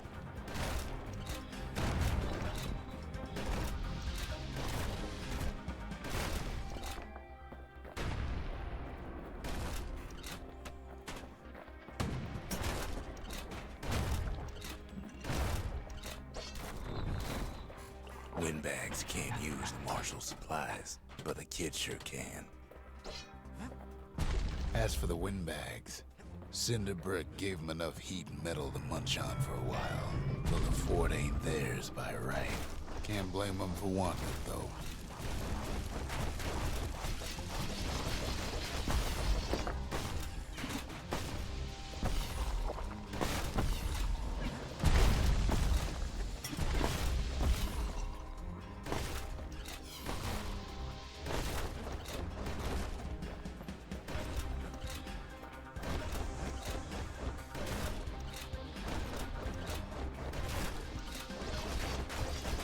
So many of those sorry things holed up inside that old fort.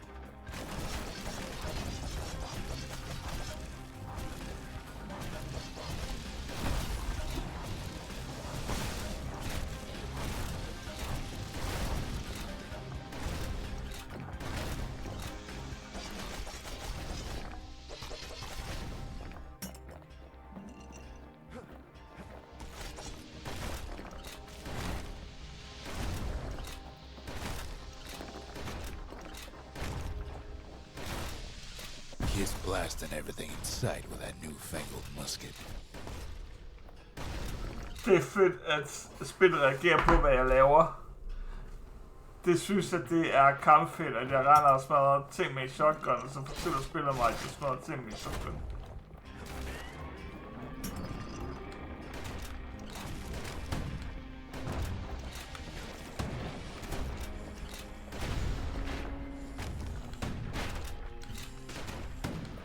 Level 3! Gud, jeg har sgu også et skjold, der er helt glemt.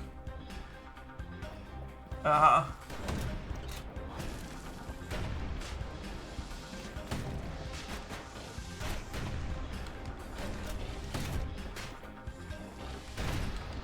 De bliver knockbacket.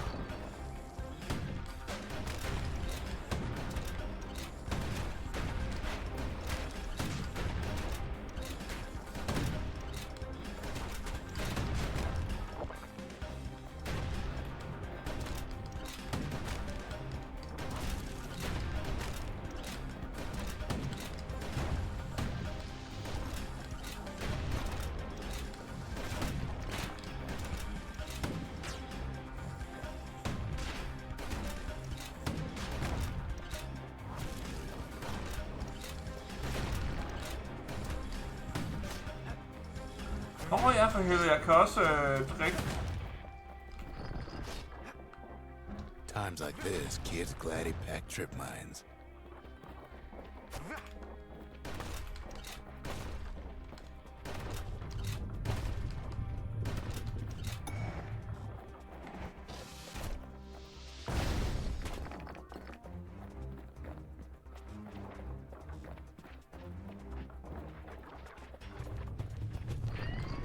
Security's plane gone haywire. Windbags gummed up the works.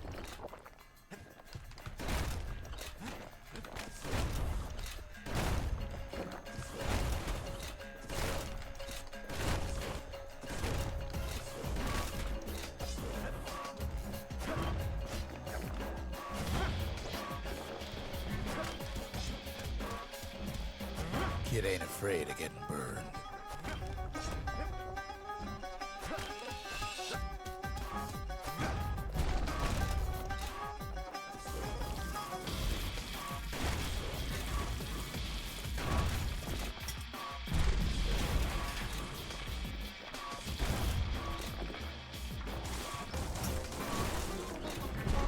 Trapped the kid in the middle of the fort's parade grounds.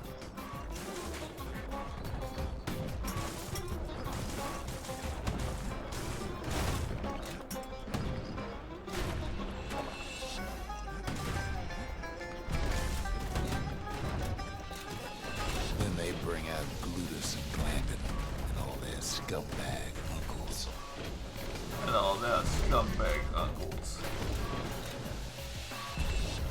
They got something to gain, and only their sorry hides to lose.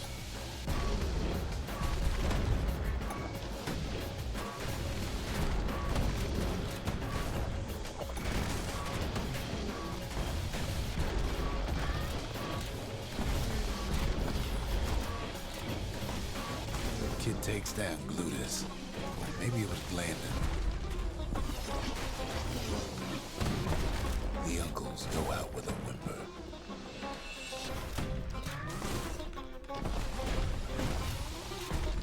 The windbags finally get the message.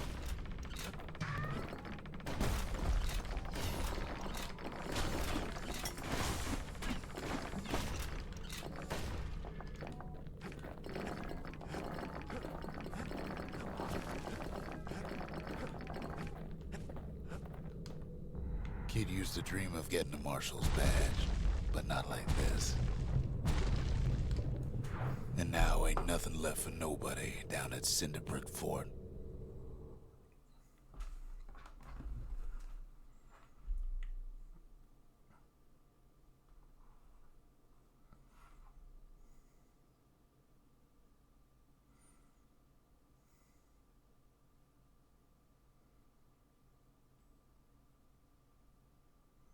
Kid shows up just as Ulf's telling me about his own journey to the city.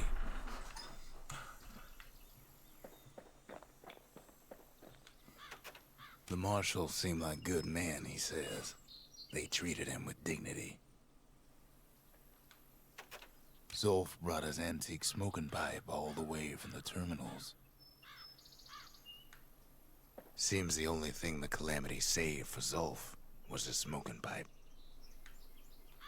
Poor kid collapses after just one drag.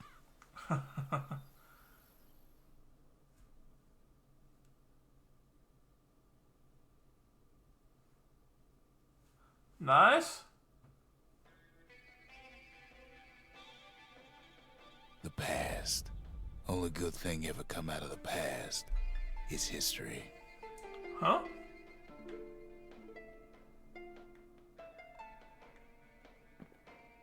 Okay.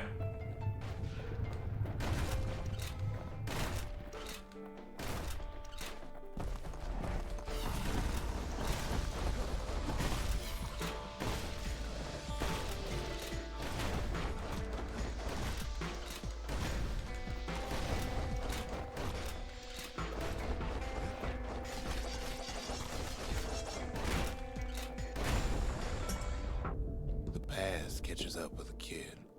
Hardly had a moment's rest since all this started.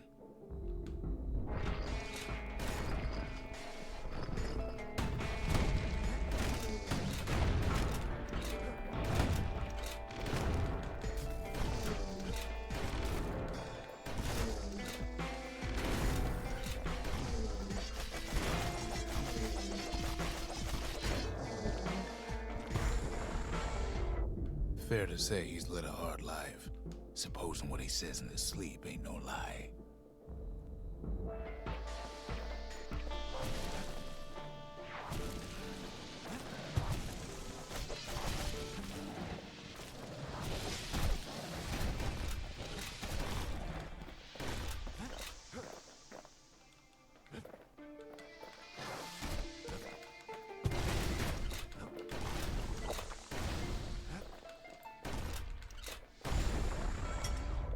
He never knew his old man, but he had his mama to take care of.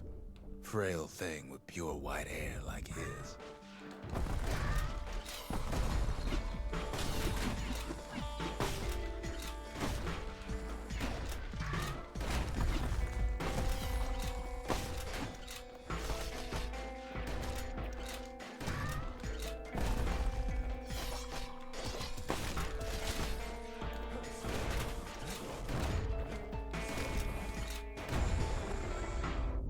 Having his mama's hair did the kid no favors while he was growing up, but he learned to hold his own out there.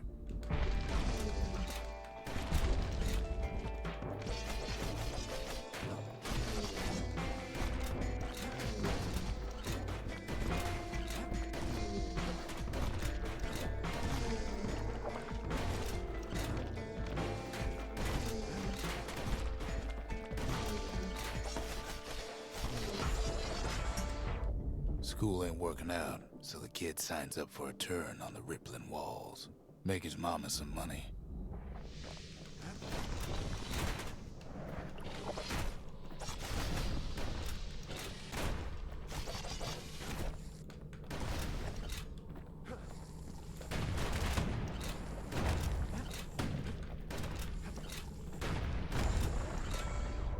Thanks to folks like the kid, the walls kept Ceylondia safe from whatever's out there. The elements, the Ura, you name it.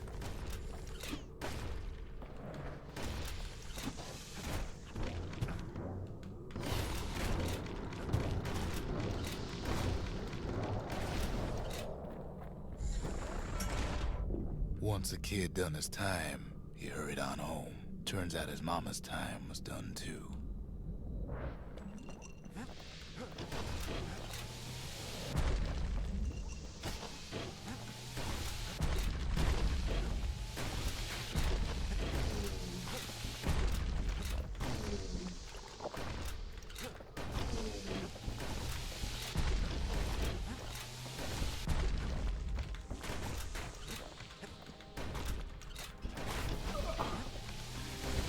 Spændt på at se, hvor lang tid den her battle den tager. Jeg synes godt nok, den er lidt langtrukken.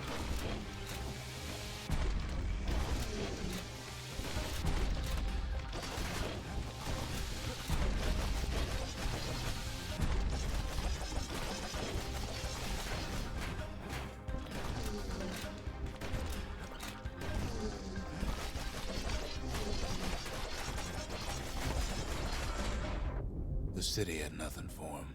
The money he'd been sending home was nowhere to be found either.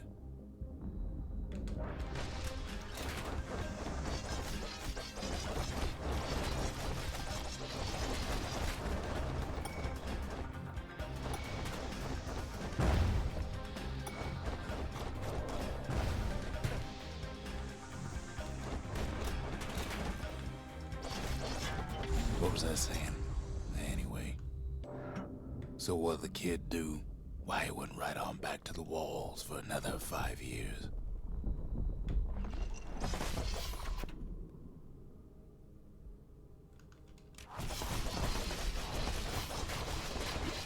Okay. Nej, hvad fanden er det? Er det bare en arena, det her, eller hvad er det?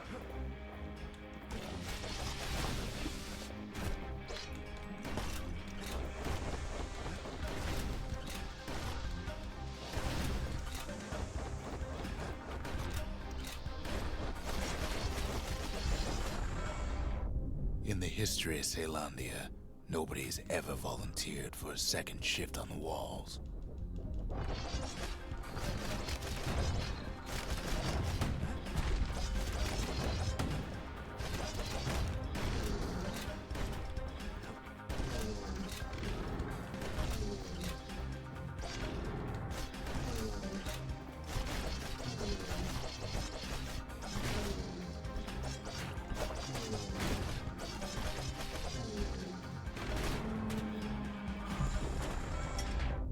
Out there, a kid learned to fend for himself. Learn to build. Learn to break.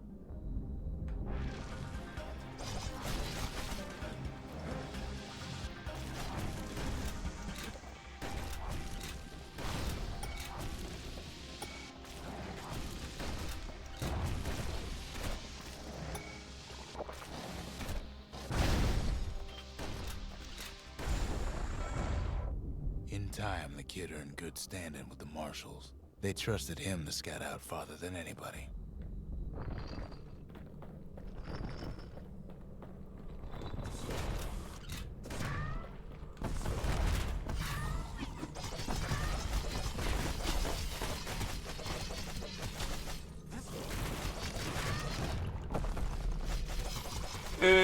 Lige nu er jeg i sådan en endless cycle-ting, hvor jeg ikke rigtig synes, jeg kan gøre andet end at...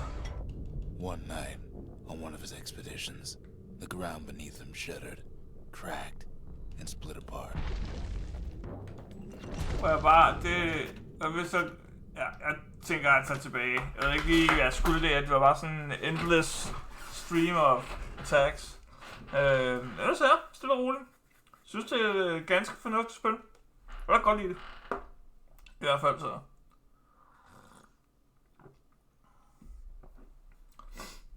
Jeg er kæmpe fan af det der med, at der er en narrator med, der fortæller dig om spillet. Det synes jeg er så fedt. Even since the Urus surrendered to us, the marshals kept a wary eye on him.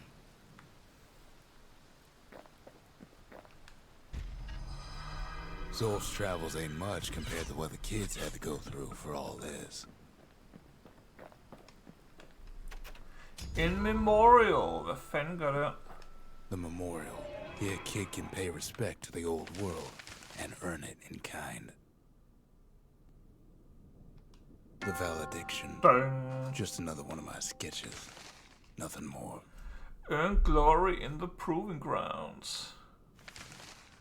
Discover the lost memento. Learn a secret skill. Restore the land piece by piece. Vanquish creatures touched by the calamity. Show soup person.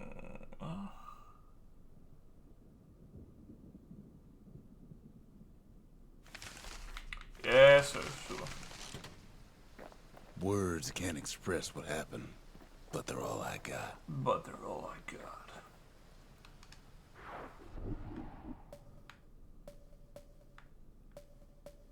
Så er der også et eller andet hammeren. Okay, vi hopper derhen.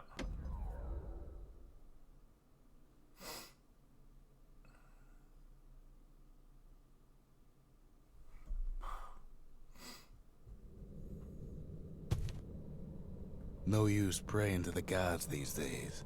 No time for it either.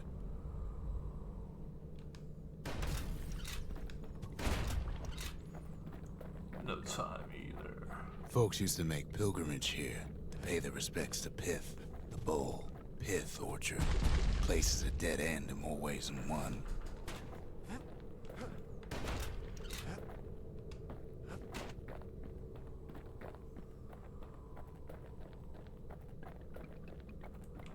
Well, the gods are long gone now, and the orchard core is long gone too.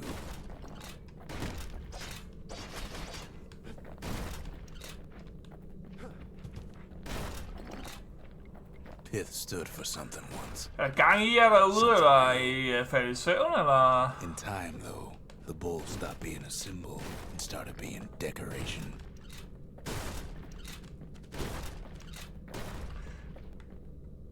Spiller du LOL? Spiller du med Coco?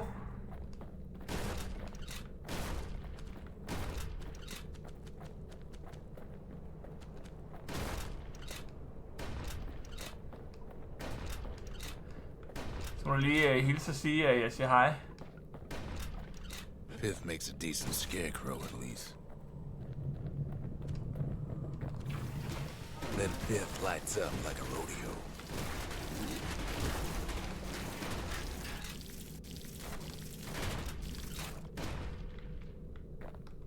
Ain't easy punching through his hide. Kid breaks him to bits. Must have been guarding that shrine. So what'll it be? Invoke the gods? Or tell them off?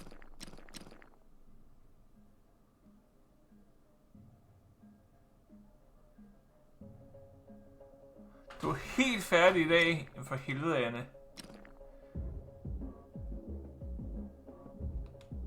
Kid don't need favors from the likes of him. On second thought, maybe he does.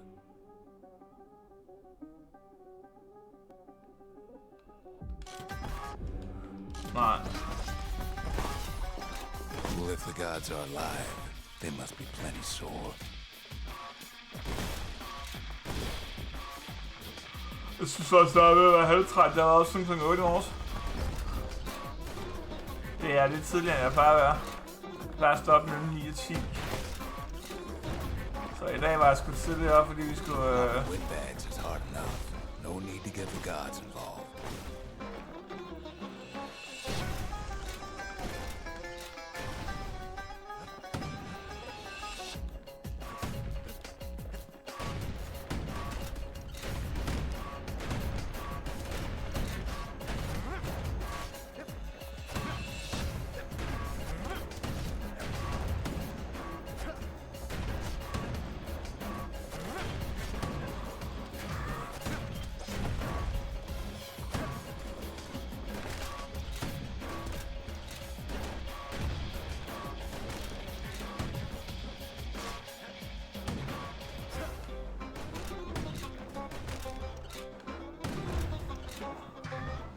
Så lige at tynke lidt.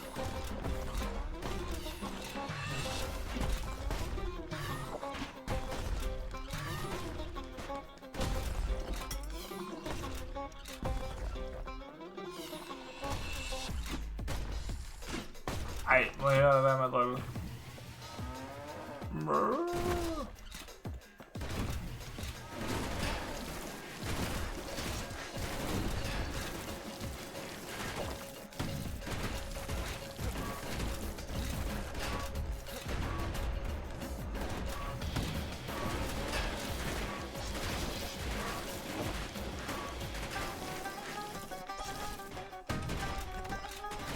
Things might have gone worse if Kid tampered with that shrine.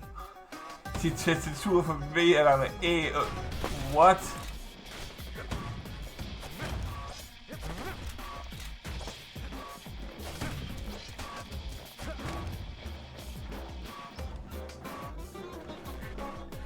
Nogle gange så har man altså bare virkelig lyst til at give din hår for skylden. Undskyld, jeg siger det. Kid ain't no god.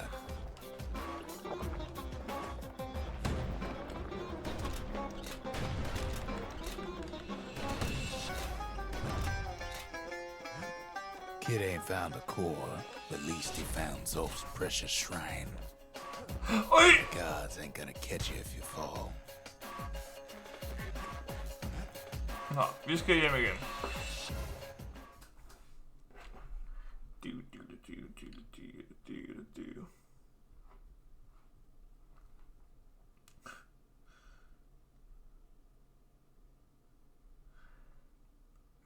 Du firer mig med ære, okay! Now we can build a shrine of our own, though I got some alternatives in mind.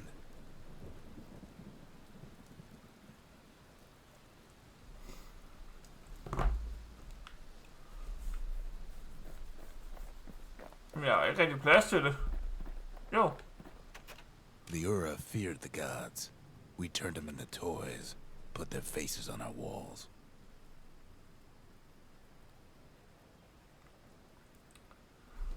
Så skal lige, den er lidt skat. Det der, den er lige nødt til at læse. Så sekunder.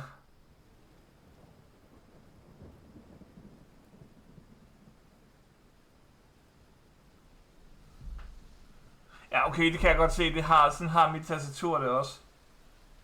Så kan jeg godt, det kan jeg egentlig godt. Men, what? Det er... Det... Det kan jeg egentlig godt se, at det forvirrer dig. Det er mærkeligt. Zolf doesn't touch the thing. Says the god of commotion is no children's toy. What the fuck is that?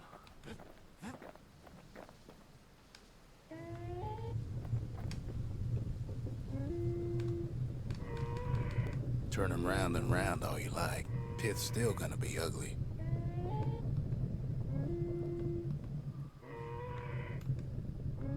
Okay. Fedt.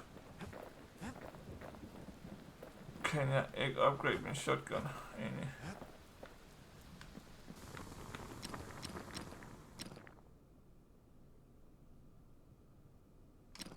Jo!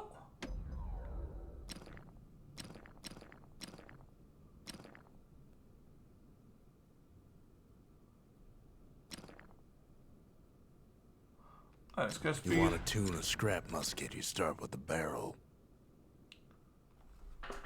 Jeg har ikke gået ind, hvad det er. Jeg har forsøgt at kigge på testen, og så forvirrer igen.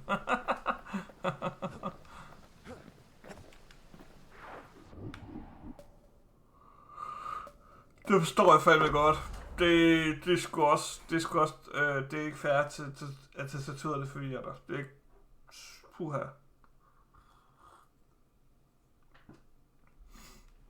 Ligesom hvis man har spillet et spil i rigtig lang tid, og så holder en pause fra det spil, og så vender tilbage til det, så kan man bare slet ikke finde ud af spillet længere, og så kejler man bare rundt. Maybe all that water just grew wings and flew off.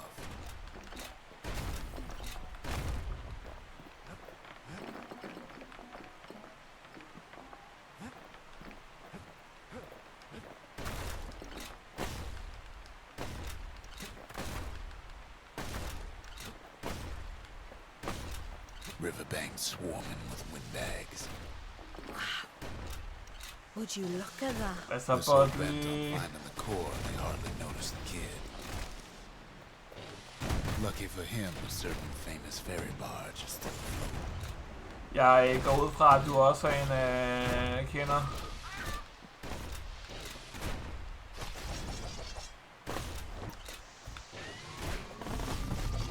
Weepin' Nelly. She sends some squirts crying home as she leaves port.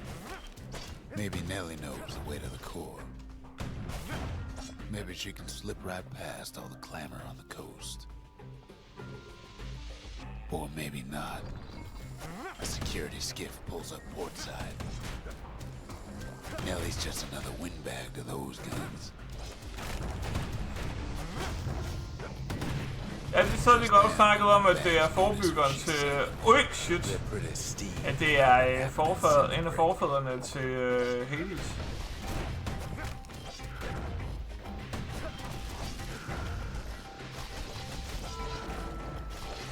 They try to cut her off.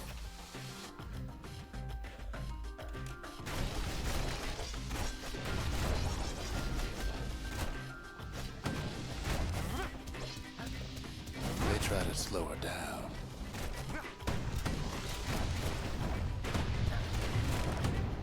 They try to knock her out.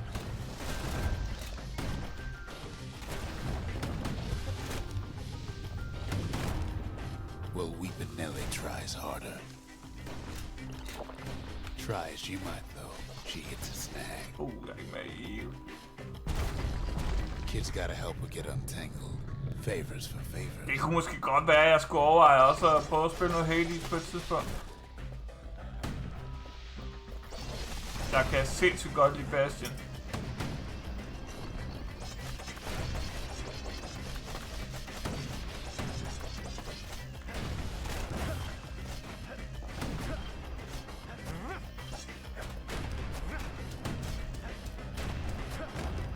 At least she picked a good spot for a break.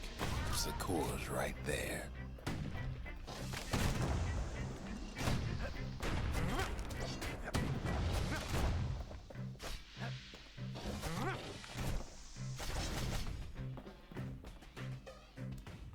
Transistor, er det også dem, der er? Det er også samme firma, eller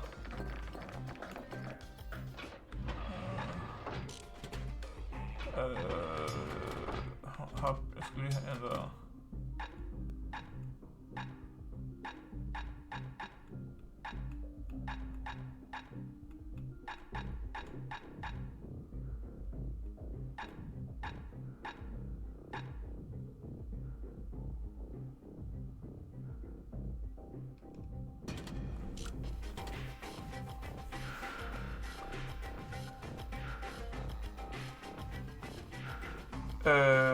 Nej, det er der ikke nogen, der har. Fedt, du lige siger det. Fedt, du lige siger det. Gør det sådan der. Ja, præcis. Var det bedre?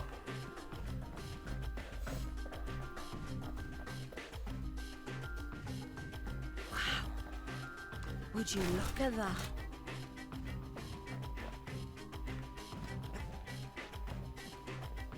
Super, tak for det. Then the kid hears an unusual sound, like 100 flapping wings. Det er godt, man kan regne med nogle mennesker herinde. Men det kunne da være, at jeg skulle kigge på transistor. Nej, hej humle. Ja, du har også. They've been watching his every move. They have their own eyes on the core. But why? Well, kid ain't got time to think it over just yet. Finds Weepin' Nelly raring to go. Oh, give me my yes. Surprise for when the waters get rough. Fedt, mand. Så har vi She's gonna need fremkaster. a little help with all them peckers. Traffic things think they're king of the roost now. Hvad så humle og Budley? Rest of us only wish we could fly in times like these. Humle kan vi kalde jer. Eller hvad?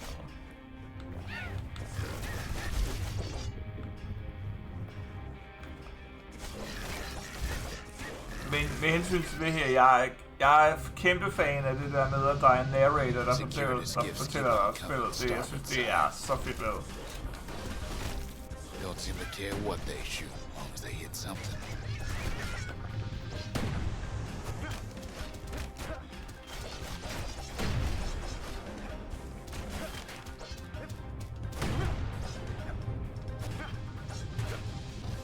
Windbag's getting even better idea.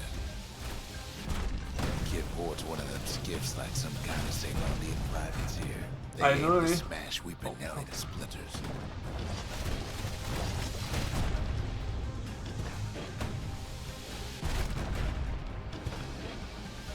Hold op! They Hallo. don't know the kid's just trying to help. Maybe they Wow, don't care. okay.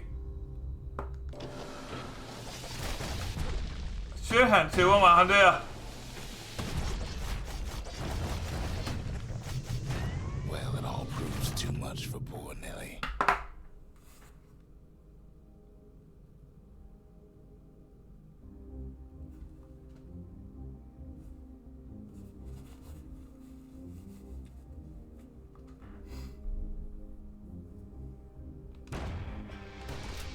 alle deres spil narrated, eller...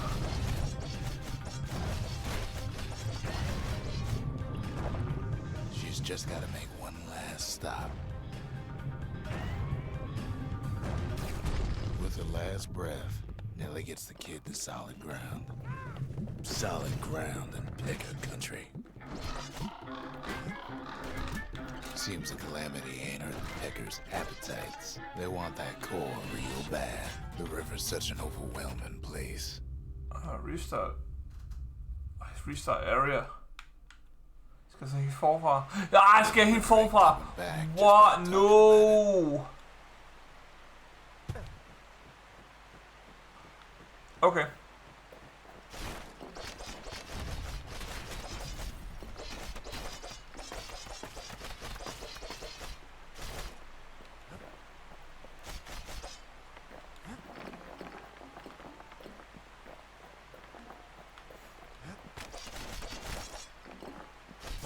Men hvad hedder det? Transistor, er det til Switch, eller er det til PC?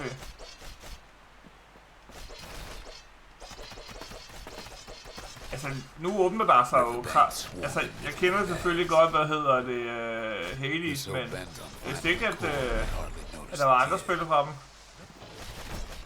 Det er jo lige pludselig et helt nyt land, der åbner sig. Det skal jo være.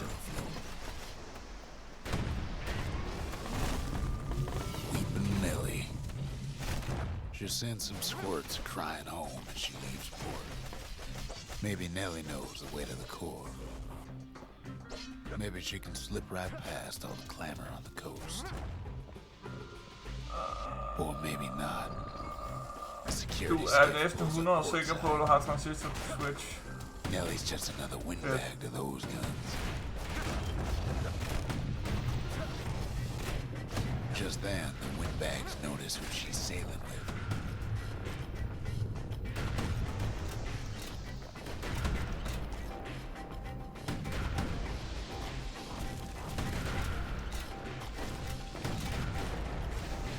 They try to cut her off.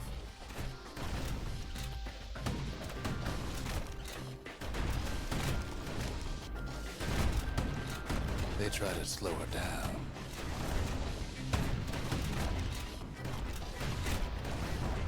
They try to knock her out.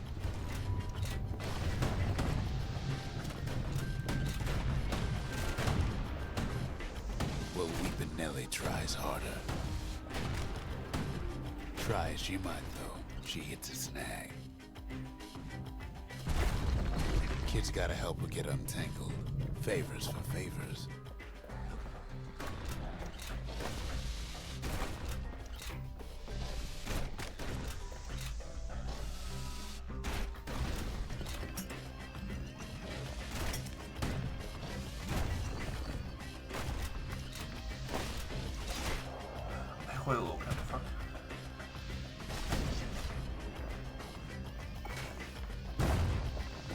She picked a good spot for a break.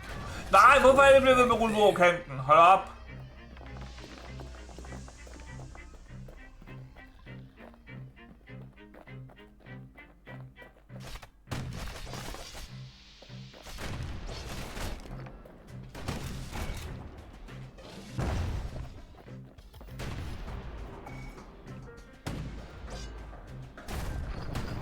Then the kid hears an unusual sound.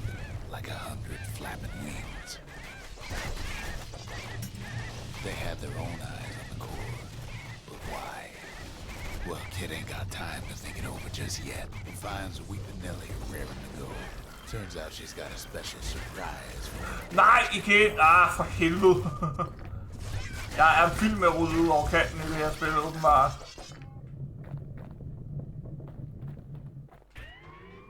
Sådan der. Så. Videre. She's gonna need a little help with all them Peckers.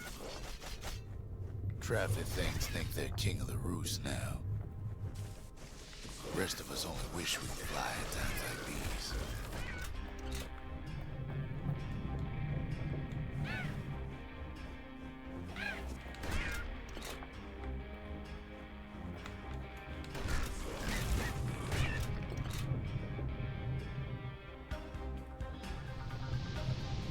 Security skiffs keep on coming starboard side.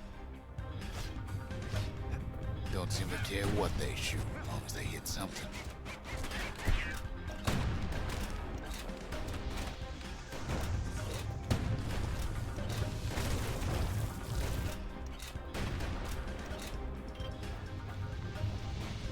Windbag's getting even better idea. Kid boards one of them skiffs like some kind of Ceylon privateer. They aim to smash Weeping Nelly to splinters. Ui! Der var jo hen. Fuck. It's too much for poor Nelly. Nå, nu har jeg det mistet en retry over på øen. Det er altså noget.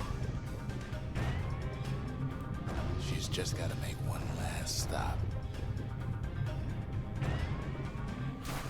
With her last breath, Nelly gets the kid to solid ground.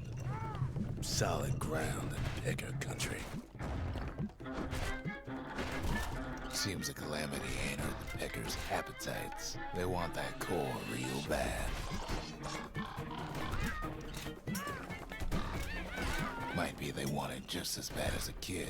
Kid shoos them off, knowing they'll be back. Kid shoots them off. No, they're back. About 6 times. Now, listen close. You should remember this next part.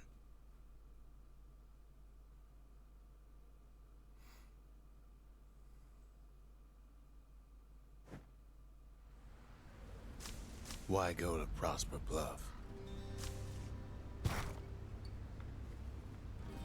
Used to take an enterprising man or a plain old fool to venture out that far.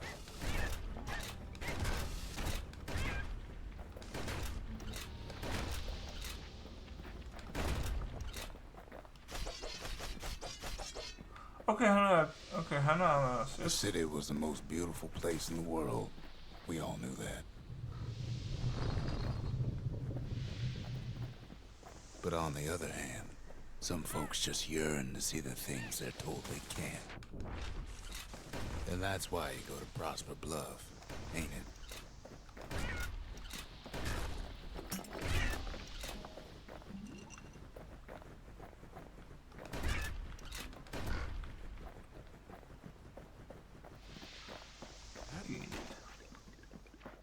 There the kid hears something he ain't heard in a long while.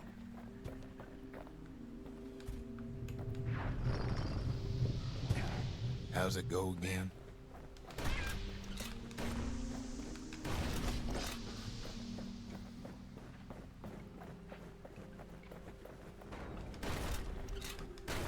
Yeah, that's the one.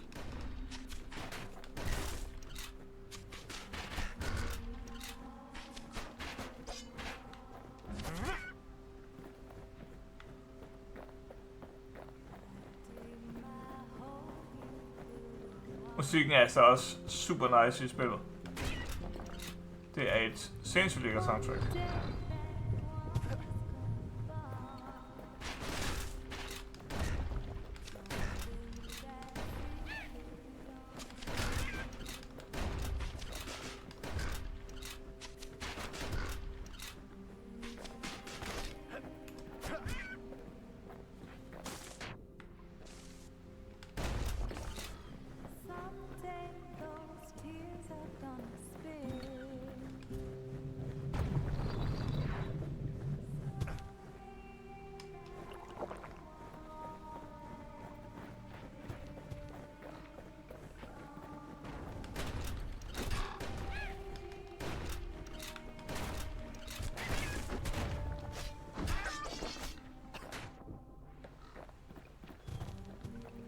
Jeg synes musikken der kører lige nu i baggrunden er hammernice. Der er sådan lidt western feel over det. Sådan lidt desperado med at du er lone gunner, du render rundt og hele verden er imod dig og du bare...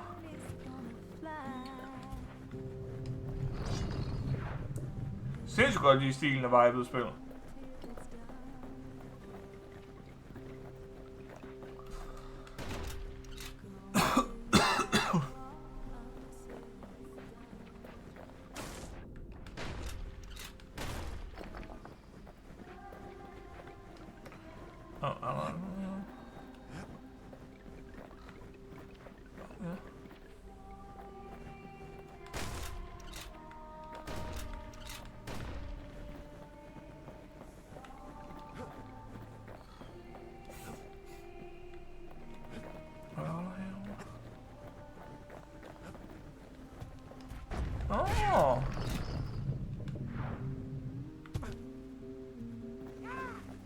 Nå, det var bare til noget...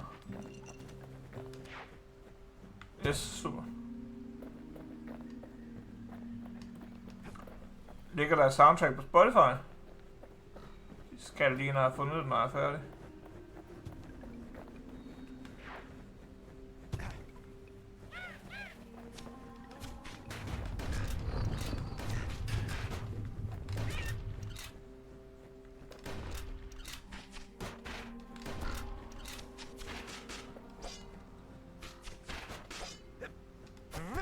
Nice.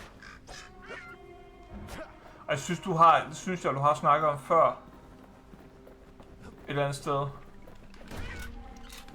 Det siger mig i hvert fald noget, der hedder Build the Wall, og det er nej, det er ikke det jeg hentyder til.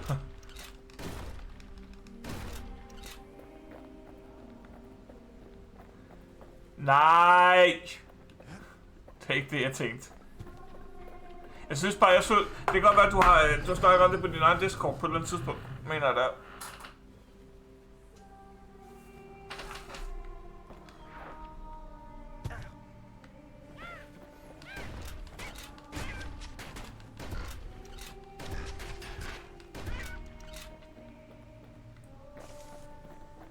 Well, no point explaining what happens next, right? Suffice it to say, kid ain't coming home empty-handed. Journey. And besides, it's like the song goes. Someday your burn is... They'll be here so before fuck. too long. Sidder hun så synger tilbage i basen? Ej, hvor fedt, hvis det er rigtigt. Hvis hun gør det.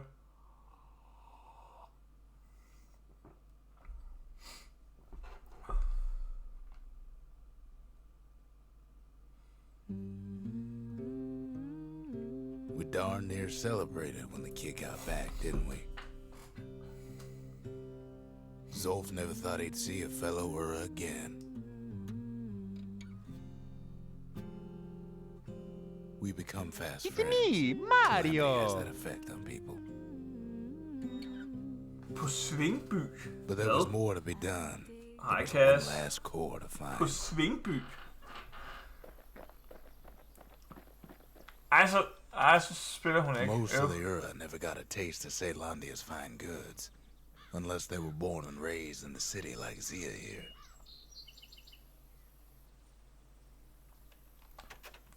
Sure, the world's all gone to pieces farther than the eye can see. Svingby? Hvad? But leave it to this gal to point out the amazing view. Hvad gennem mit udtale? What? Girl tried to run away from home one time, but the marshals stopped that, didn't they?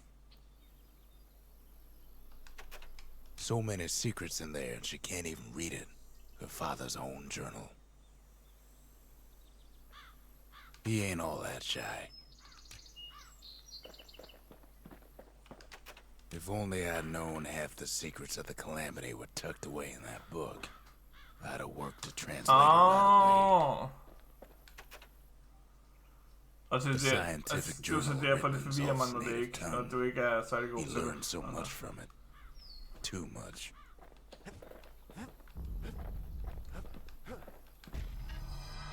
Kid's surprised when I tell him there's only one core left. I shouldn't have believed it either. Kid says hello, but Zolf's lost in Altså, så thought. længe du selv kan indse, at det er din fejl, så er det jo fint nok. Eller noget. Behold, the Pantheon.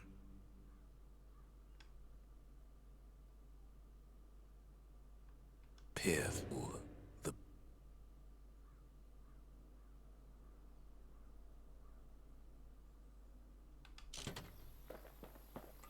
Ej. We track the final core beyond the city to the wilds. Ej, velkommen til, Cass. Det er rart, at du er her.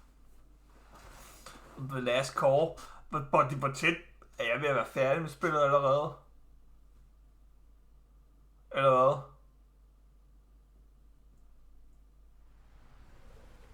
The wild unknown. Place can eat a man alive. Place is so raw, even the Calamity couldn't cook it. Not all of it. Jeg er kæmpe fan af spillet. Jeg synes, det er... Ja, okay! Yes, sir! A sling a pistol in a fight. Having two. Savage things lurking at every turn. Alright. Pin cushions ain't the worst of it either.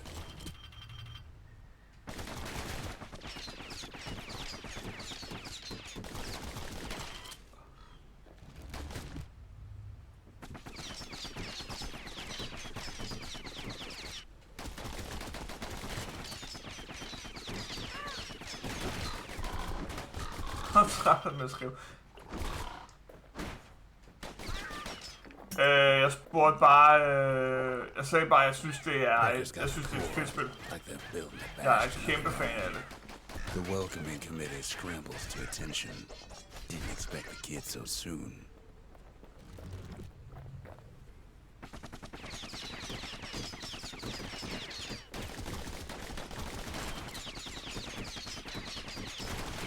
They shouldn't have let the guard down. Getting that core was one thing. Getting out's gonna be another. He digs his way out of the clearing, but the wilds won't let him go without a fight. Wallflowers survived the Calamity. It toughened him up.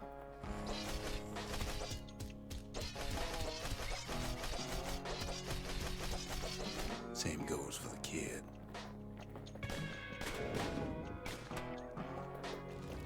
Beds take it real slow when pincushions are afoot.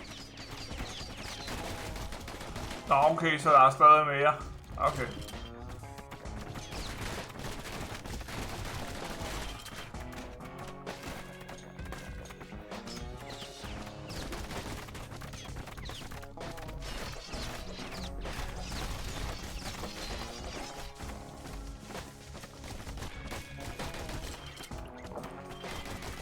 Don't ever turn your back on a pincushion.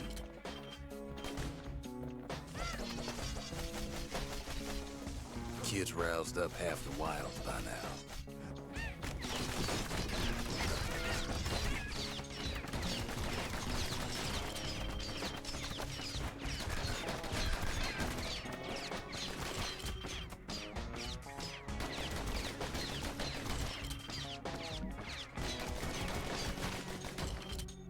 Then Kid gets the feeling he's being watched. Not by me, by a lunkhead. And lunkheads ain't fond of two-legged animals. Hit him anywhere but the hindquarters and you only make him mad.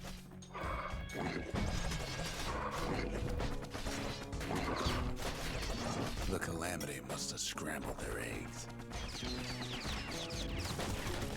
By now, Kid's got more needles in him than a stab weed.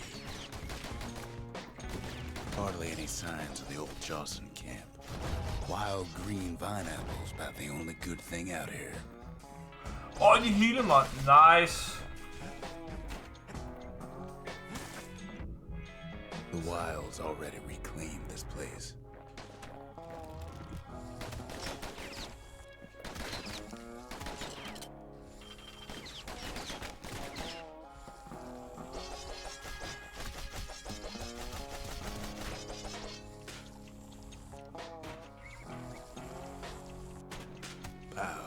Gives a wallflower a taste of its own medicine.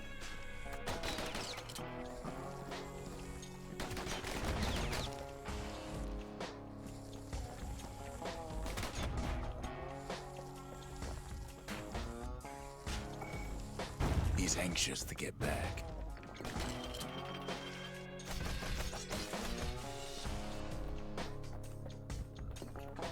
After all, he's got the final core. His journey's over, right? Well, no. It ain't. It ain't. Not by a long shot.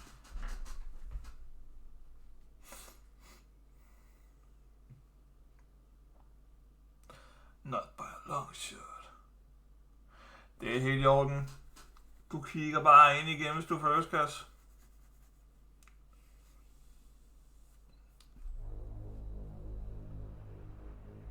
Kid knows something's up when we ain't there to give a warm welcome. See, Zolf and I were just wrapping up a heated discussion. Zolf can barely muster the words.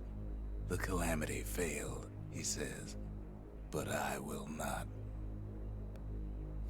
And with that, Zolf leaves us here, alone.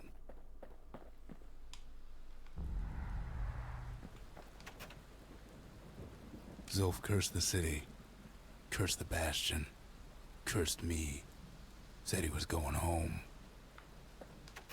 When Zolf got through reading that journal, he just snapped. Started smashing up the monument till I tried to stop him.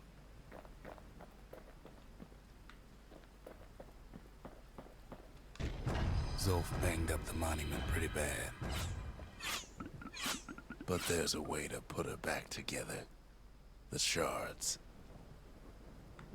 We're gonna need all of them to nurse the Bastion back to health.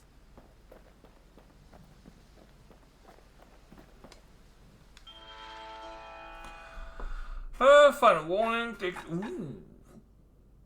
Du decider.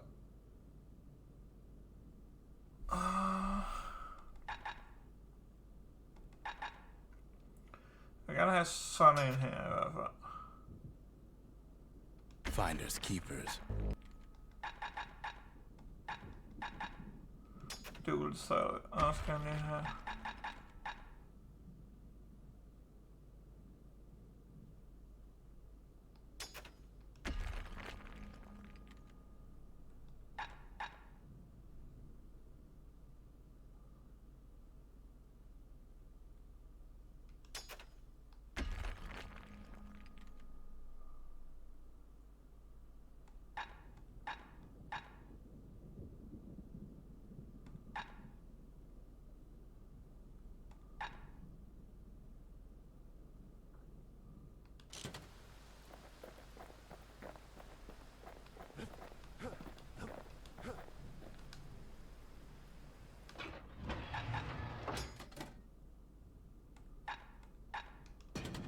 Want to stay alive in the wilds. Pack a pair of pistols and a good blade. And a good blade. Ej. Nå. Heller ikke til den sidste.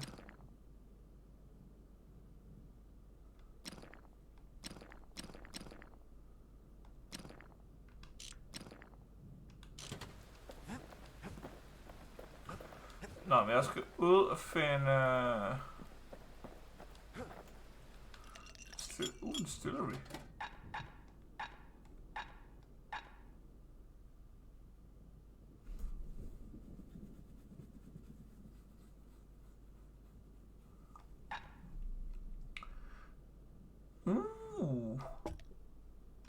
If you're feeling Og så low, fik vi lige to til. I'm on a Nice, butter det er flavor fedt. of our own Det er fedt. Bastion bourbon. Det kan vi godt lide.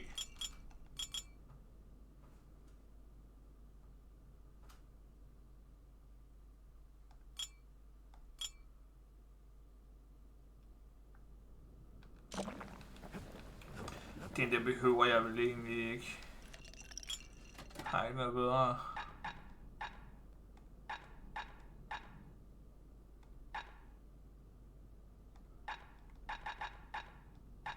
Den der synes jeg er lidt bedre. Har det punch.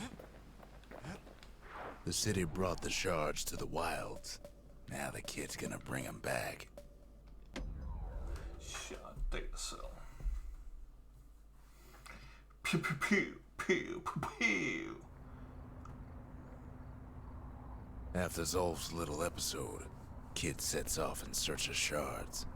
First stop, Jawson Bog. You'll get lost in that bog, I told the kid, and I won't be able to guide you back. Well, I let him go. What else could I do? What could any of us do? Zolf put us in a real bind. Hurt the Bastion bad.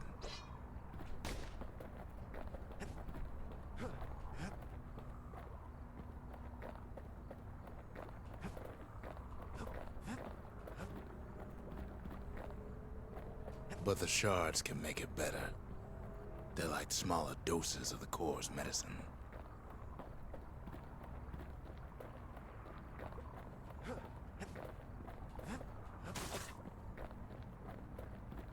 Shame the only place to fill that prescription is out here in the wilds. This place is intoxicating. Okay, det var ikke mig, der døde ved en fejl. Det var spillet, der forhåbentlig bare køder.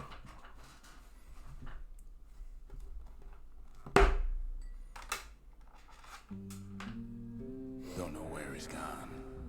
Ja, Might be gone for good for all I Prosper know. Bluff.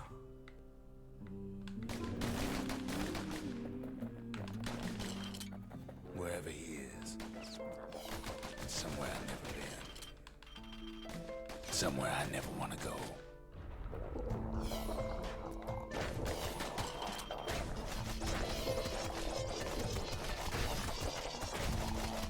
Oh, buy a shotgun! There's no way out.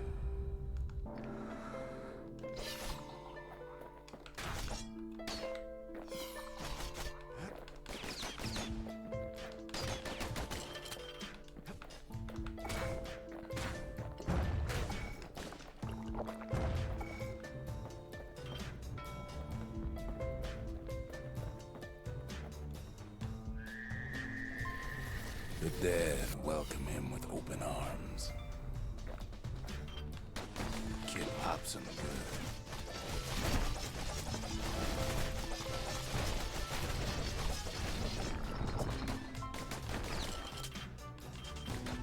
That a survivor?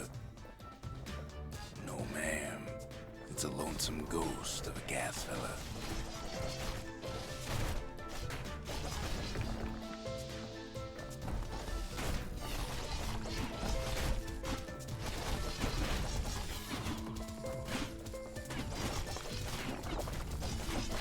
What do you say to a kid who's seen too much? I'm Zolf of the Ura. Surrender. Pleased to make your acquaintance. The Bastion. Now the kid sees something stranger still. Did anybody else survive? Sure enough, he finds peckers, lunkheads, wallflowers, pincushions, vine apples, swamp weeds, ankle gators.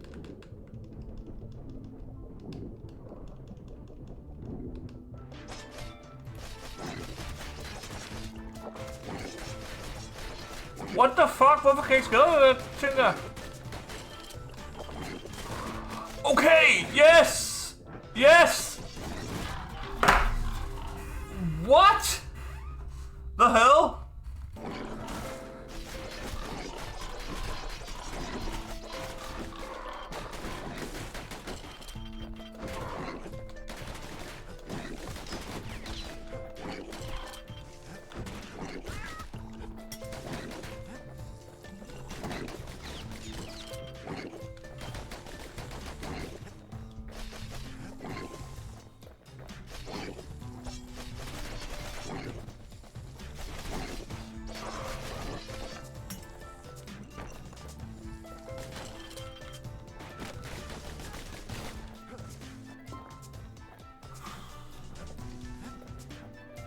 Holy shit. Now the Bastion can send them even farther into the wild unknown.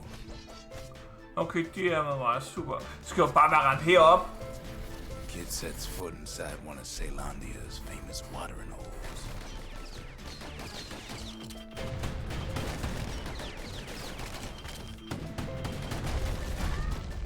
The security's just gonna have to straighten him out.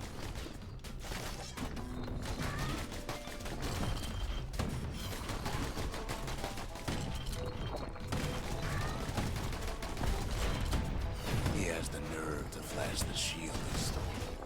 It's a pity.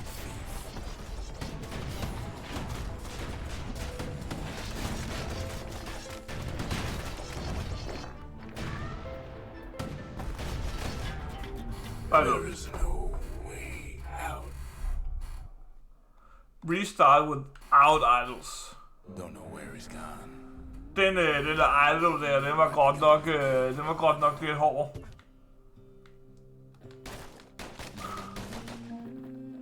Wherever he is, it's somewhere I've never been. Somewhere I never want to go.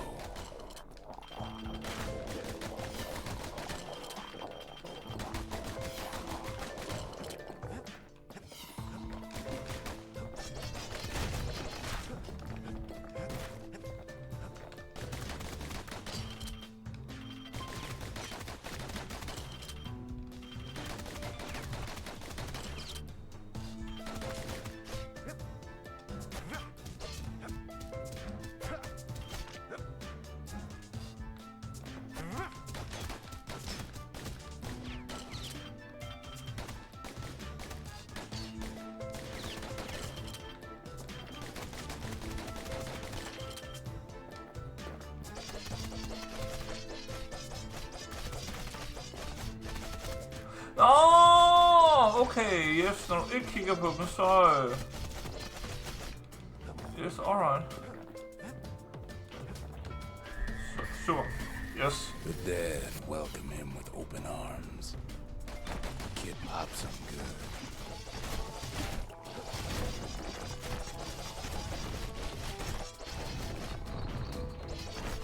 That a survivor? No, ma'am. It's a lonesome ghost of a gas fella.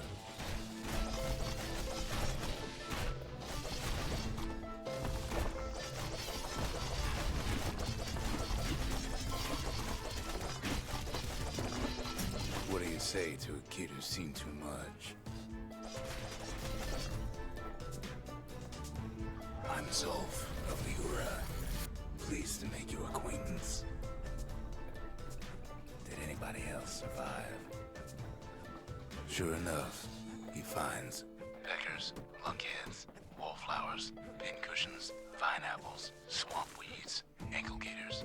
Now the Bastion can send him even farther, into the wild unknown. Kid sets foot inside one of Caelondia's famous watering holes. The security's just gonna have to straighten him out. He's a petty thief.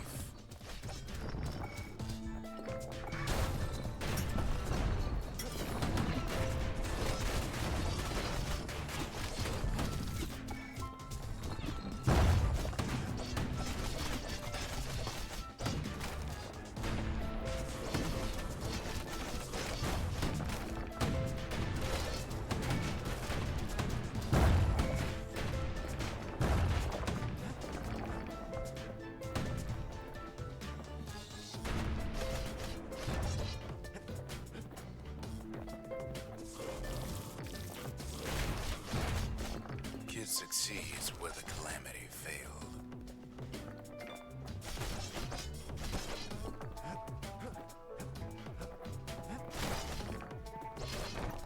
Would you look at what he did to poor old Ronde the bartender? A proper story's supposed to start at the beginning. It's so simple with this one. Now here's a kid whose whole world's alright, snoozing there on a rock in the sky. He wakes up. I'm just fooling. He sees what's left of the rippling walls. Years of work undone in an instant. He sees what's left of Pith, the bull. The gods, they're all undone. He sees what's left of his lifelong friend.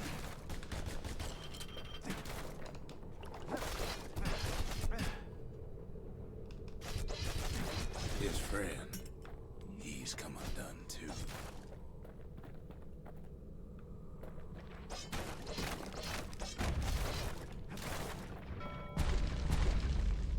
He sees what's left undone.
thought we'd lost him, but he finally comes to.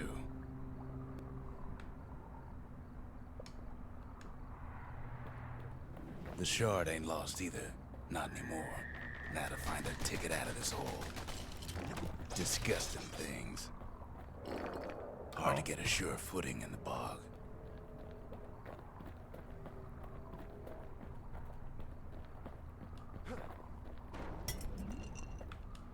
Jeg er altså stor fan af det her spil. Jeg synes virkelig, det har en fed historie og virkelig fedt gameplay. Der er bare twist and turns over all. Og så soundtrack er altså også bare fænomenalt. Breath on that thing. Like a scumbag sprung a leak.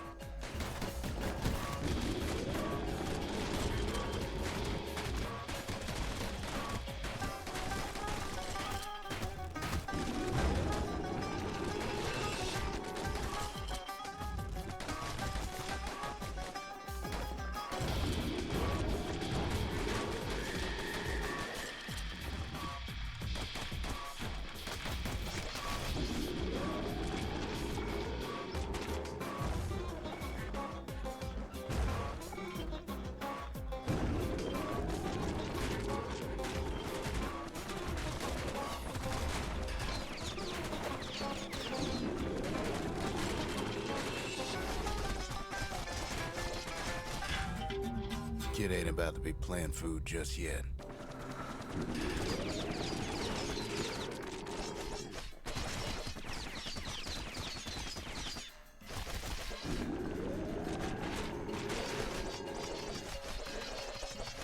They say one whiff of lung blossom can make you lose your mind.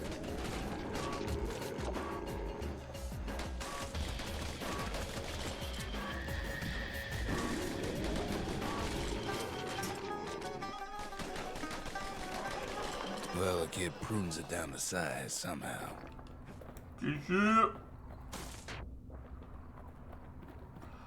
Mother only knows. Let's go! Kid never much cared to speak of it.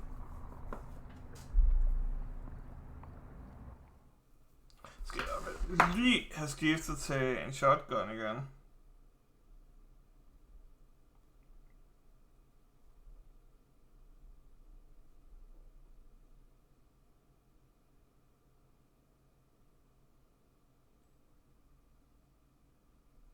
A shard is like a poor man's core, but beggars can't be choosers. Beggars can't be choosers. That's it. A few more shards like that, and we'll be back in business. Nice. A single shard can breathe new life into this place.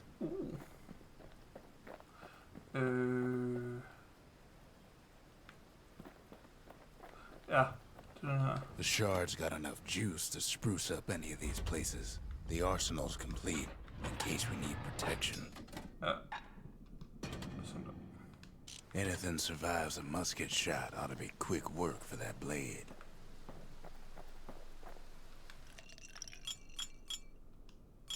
Hearty punch is so zesty, it'll let you carry on through the worst of times.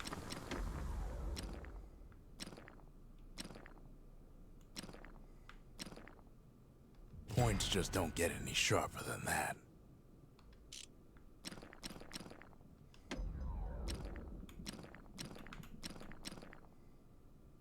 Hot bullet scatter emitter. Nice.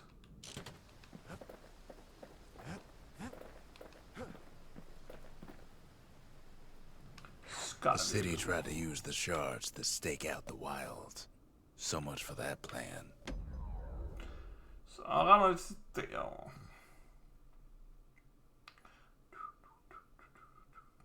Hvad så? I kan også vinder i eller taber i?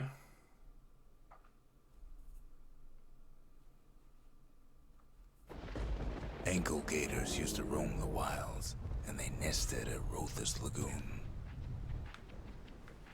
Many a tale folks used to scare their children straight originated here.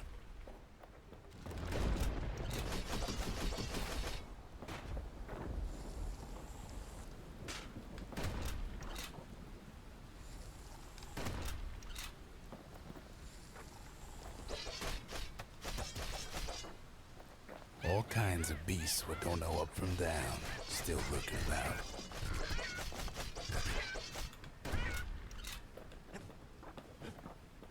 These beasts, they don't like company.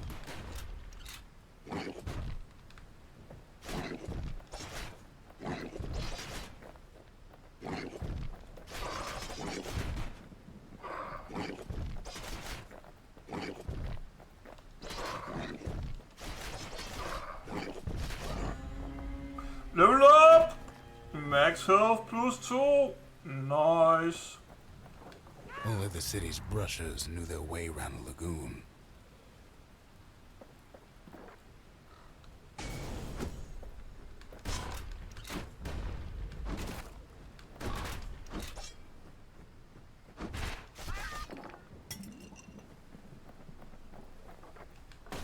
Even the brushers learned to fear this place. They used to think that ankle gators were extinct. Well, they ain't. One of them's been living in the tall grass.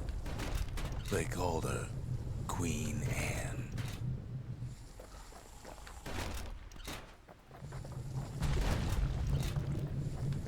Turns out Queen Anne got a hold of a shard. Ankle gators love shiny things.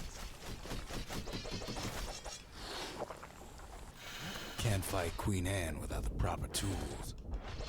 They say you can't hurt an ankle gator unless it's raining, and it ain't raining.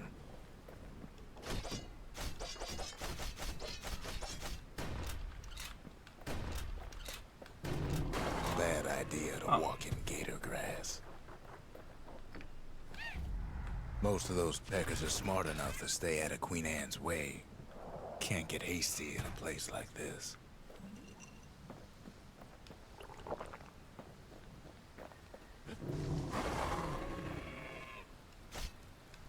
Okay. Brushers use their pikes to keep Alright! their distance right. Now the kid can do the same.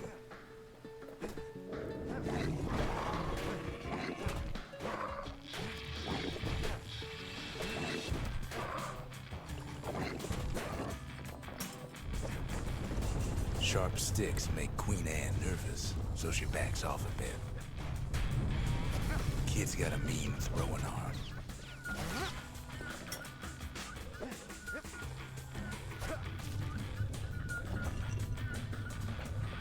Okay, Those nice blue boost. cushion's been living off the ankle gator scraps. Queen Anne can't fit down some of these narrow paths.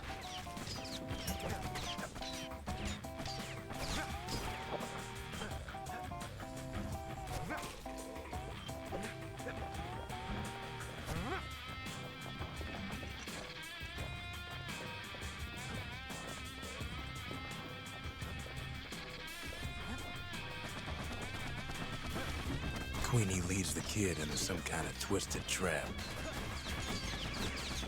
One bad step in that tall grass and he's Queen Anne's lunch.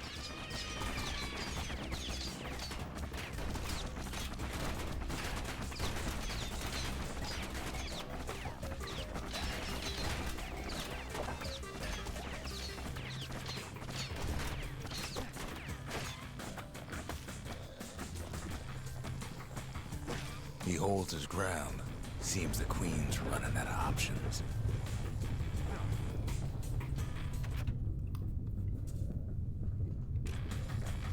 Godt lige spydet. Jeg skal bare... Det skal bare lige have lidt med punch.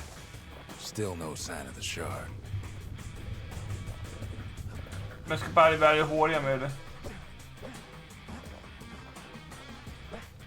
The closer you get to an ankle gator's lair, the thicker the tall grass grows. Kid's gotta make a run for it. Those leaping lunkheads don't like Queen Anne any better than the kid. That old gator's right on his tail.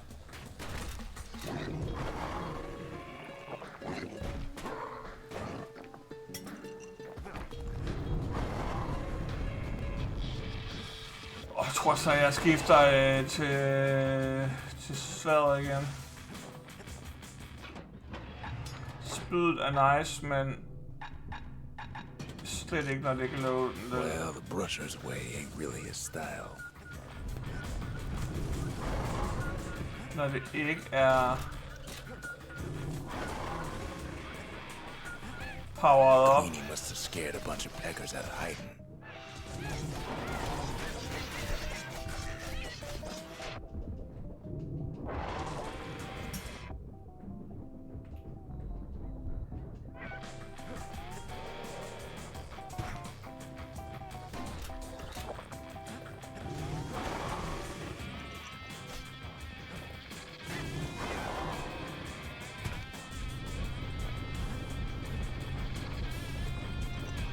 Ankle gators don't much care for their young. That's why there ain't many around.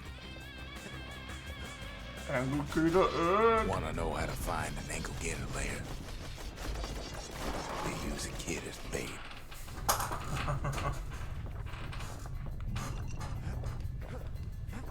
The shard's sitting in plain view. Now she's coming for him. She's got nowhere else to go.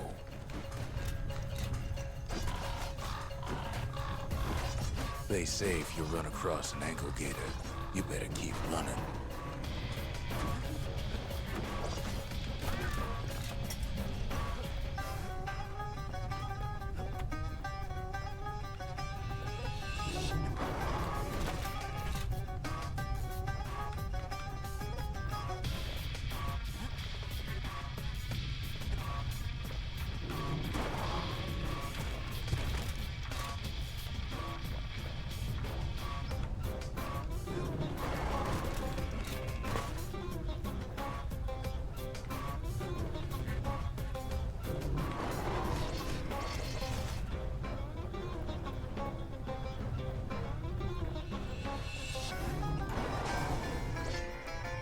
Nej, så har jeg den der. Også et decoy.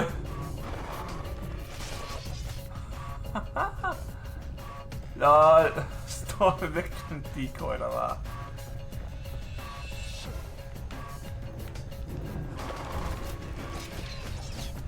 Alright. Og lige et backup der, eller hvad? Ud over kanten. Press B to evade, I know.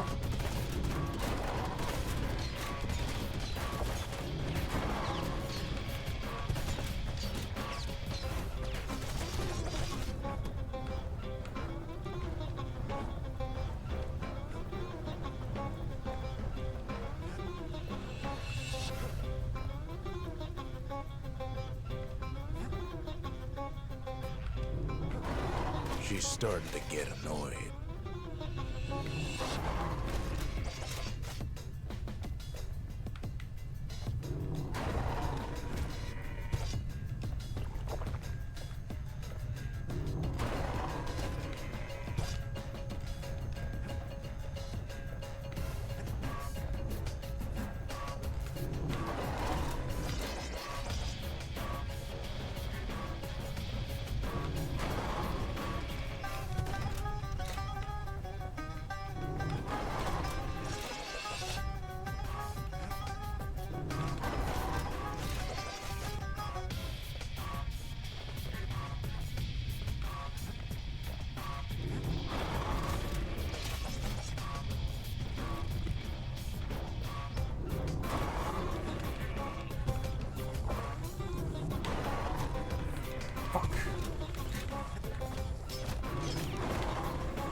Made her mad.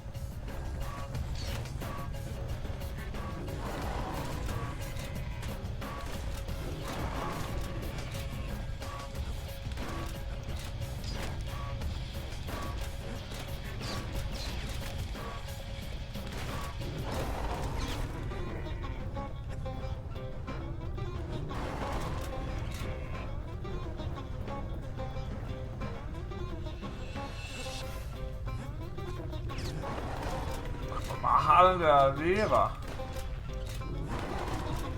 Holy shit. Sådan der. Rest in peace, Queen Anne. That was for the brushers. That was for the brushers. Kids done what needed to be done. Sådan der. Det var det.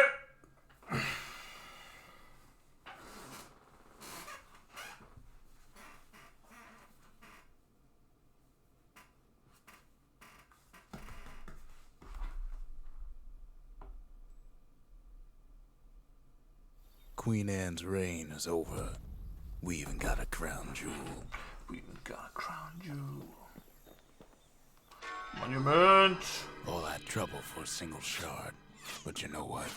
It was worth it. Yes, vi vil gerne have foundation, forge. Ain't saying much, but that's the greatest forge in all the city. Faster throw reload.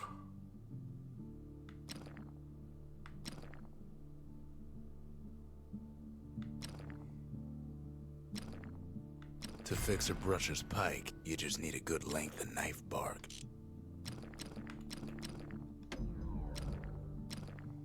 Huh. Reload, nice. Hvad har vi at gøre med her? They said Queen Anne was just a folktale. Now there's living proof she ain't.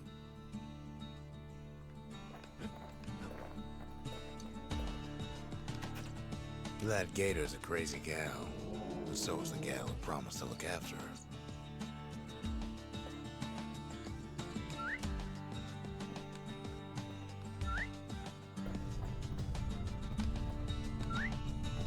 Nice. Nå, kan jeg... Har den så autosavet eller hvad nu?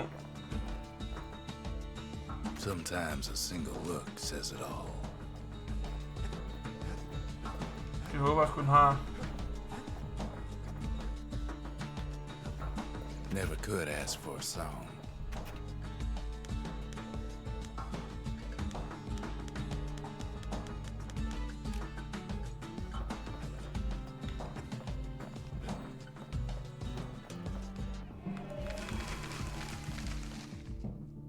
Gravers, the arm of justice. They seemed unstoppable.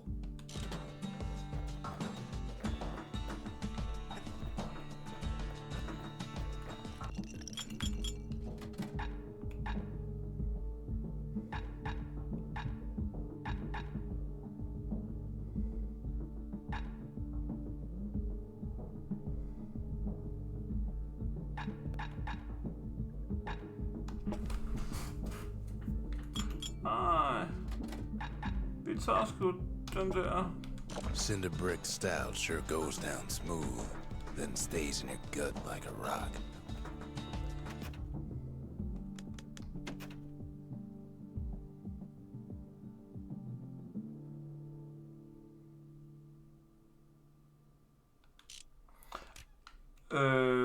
What? Your progress from the beginning of this area will be lost. Kan jeg ikke gemme?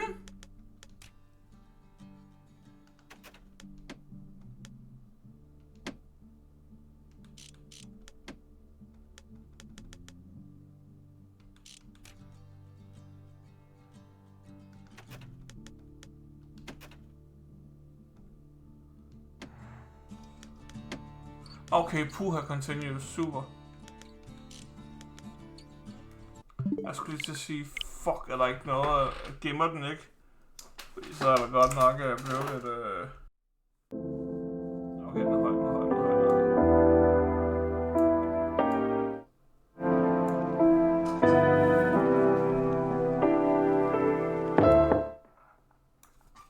Fuck, den er høj.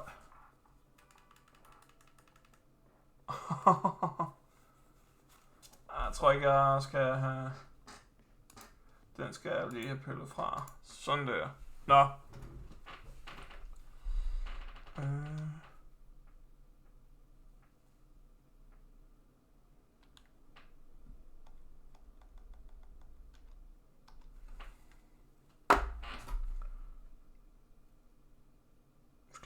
en computer til så sådan der.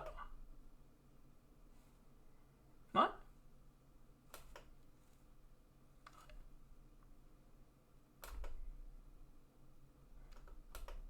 Sådan der. Så gad den.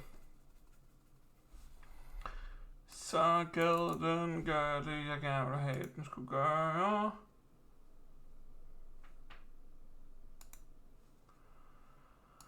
Er der nogen online kan blive det?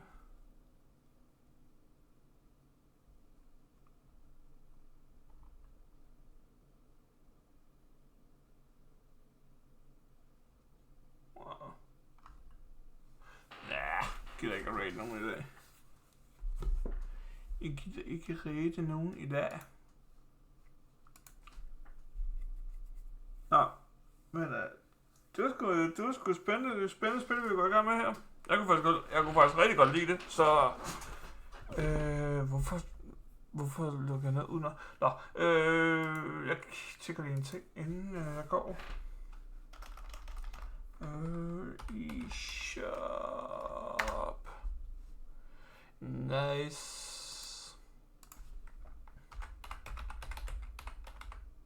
Hvad er det, hos transistor? Yes, det var det. Transistor 126.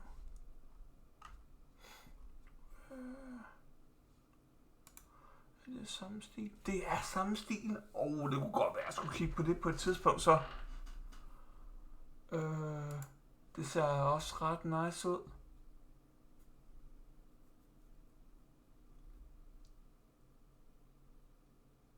Det ser faktisk også ret nice ud, Transistor. Det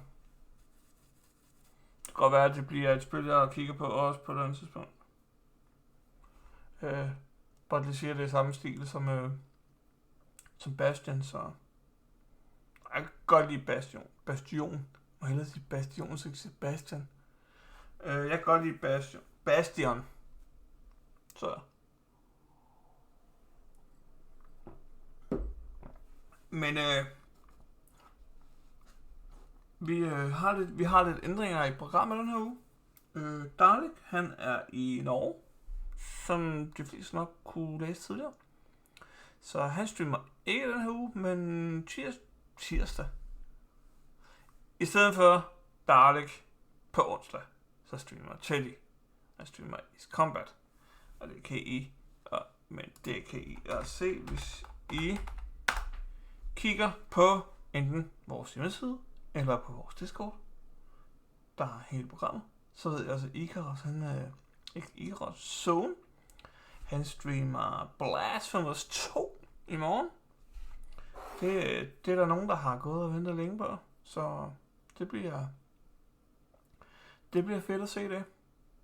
På spansk undervisning med Zone, det kan vi sgu godt, det kan vi godt lige klare. Så, men i hvert fald, så er jeg tilbage igen næste uge. Jeg er i chatten, både tirsdag og onsdag. Og så er jeg som sagt tilbage i næste uge med mere Bastion. Men ja, kan I have en rigtig god uge. Og så ses vi i chatten og på Discord.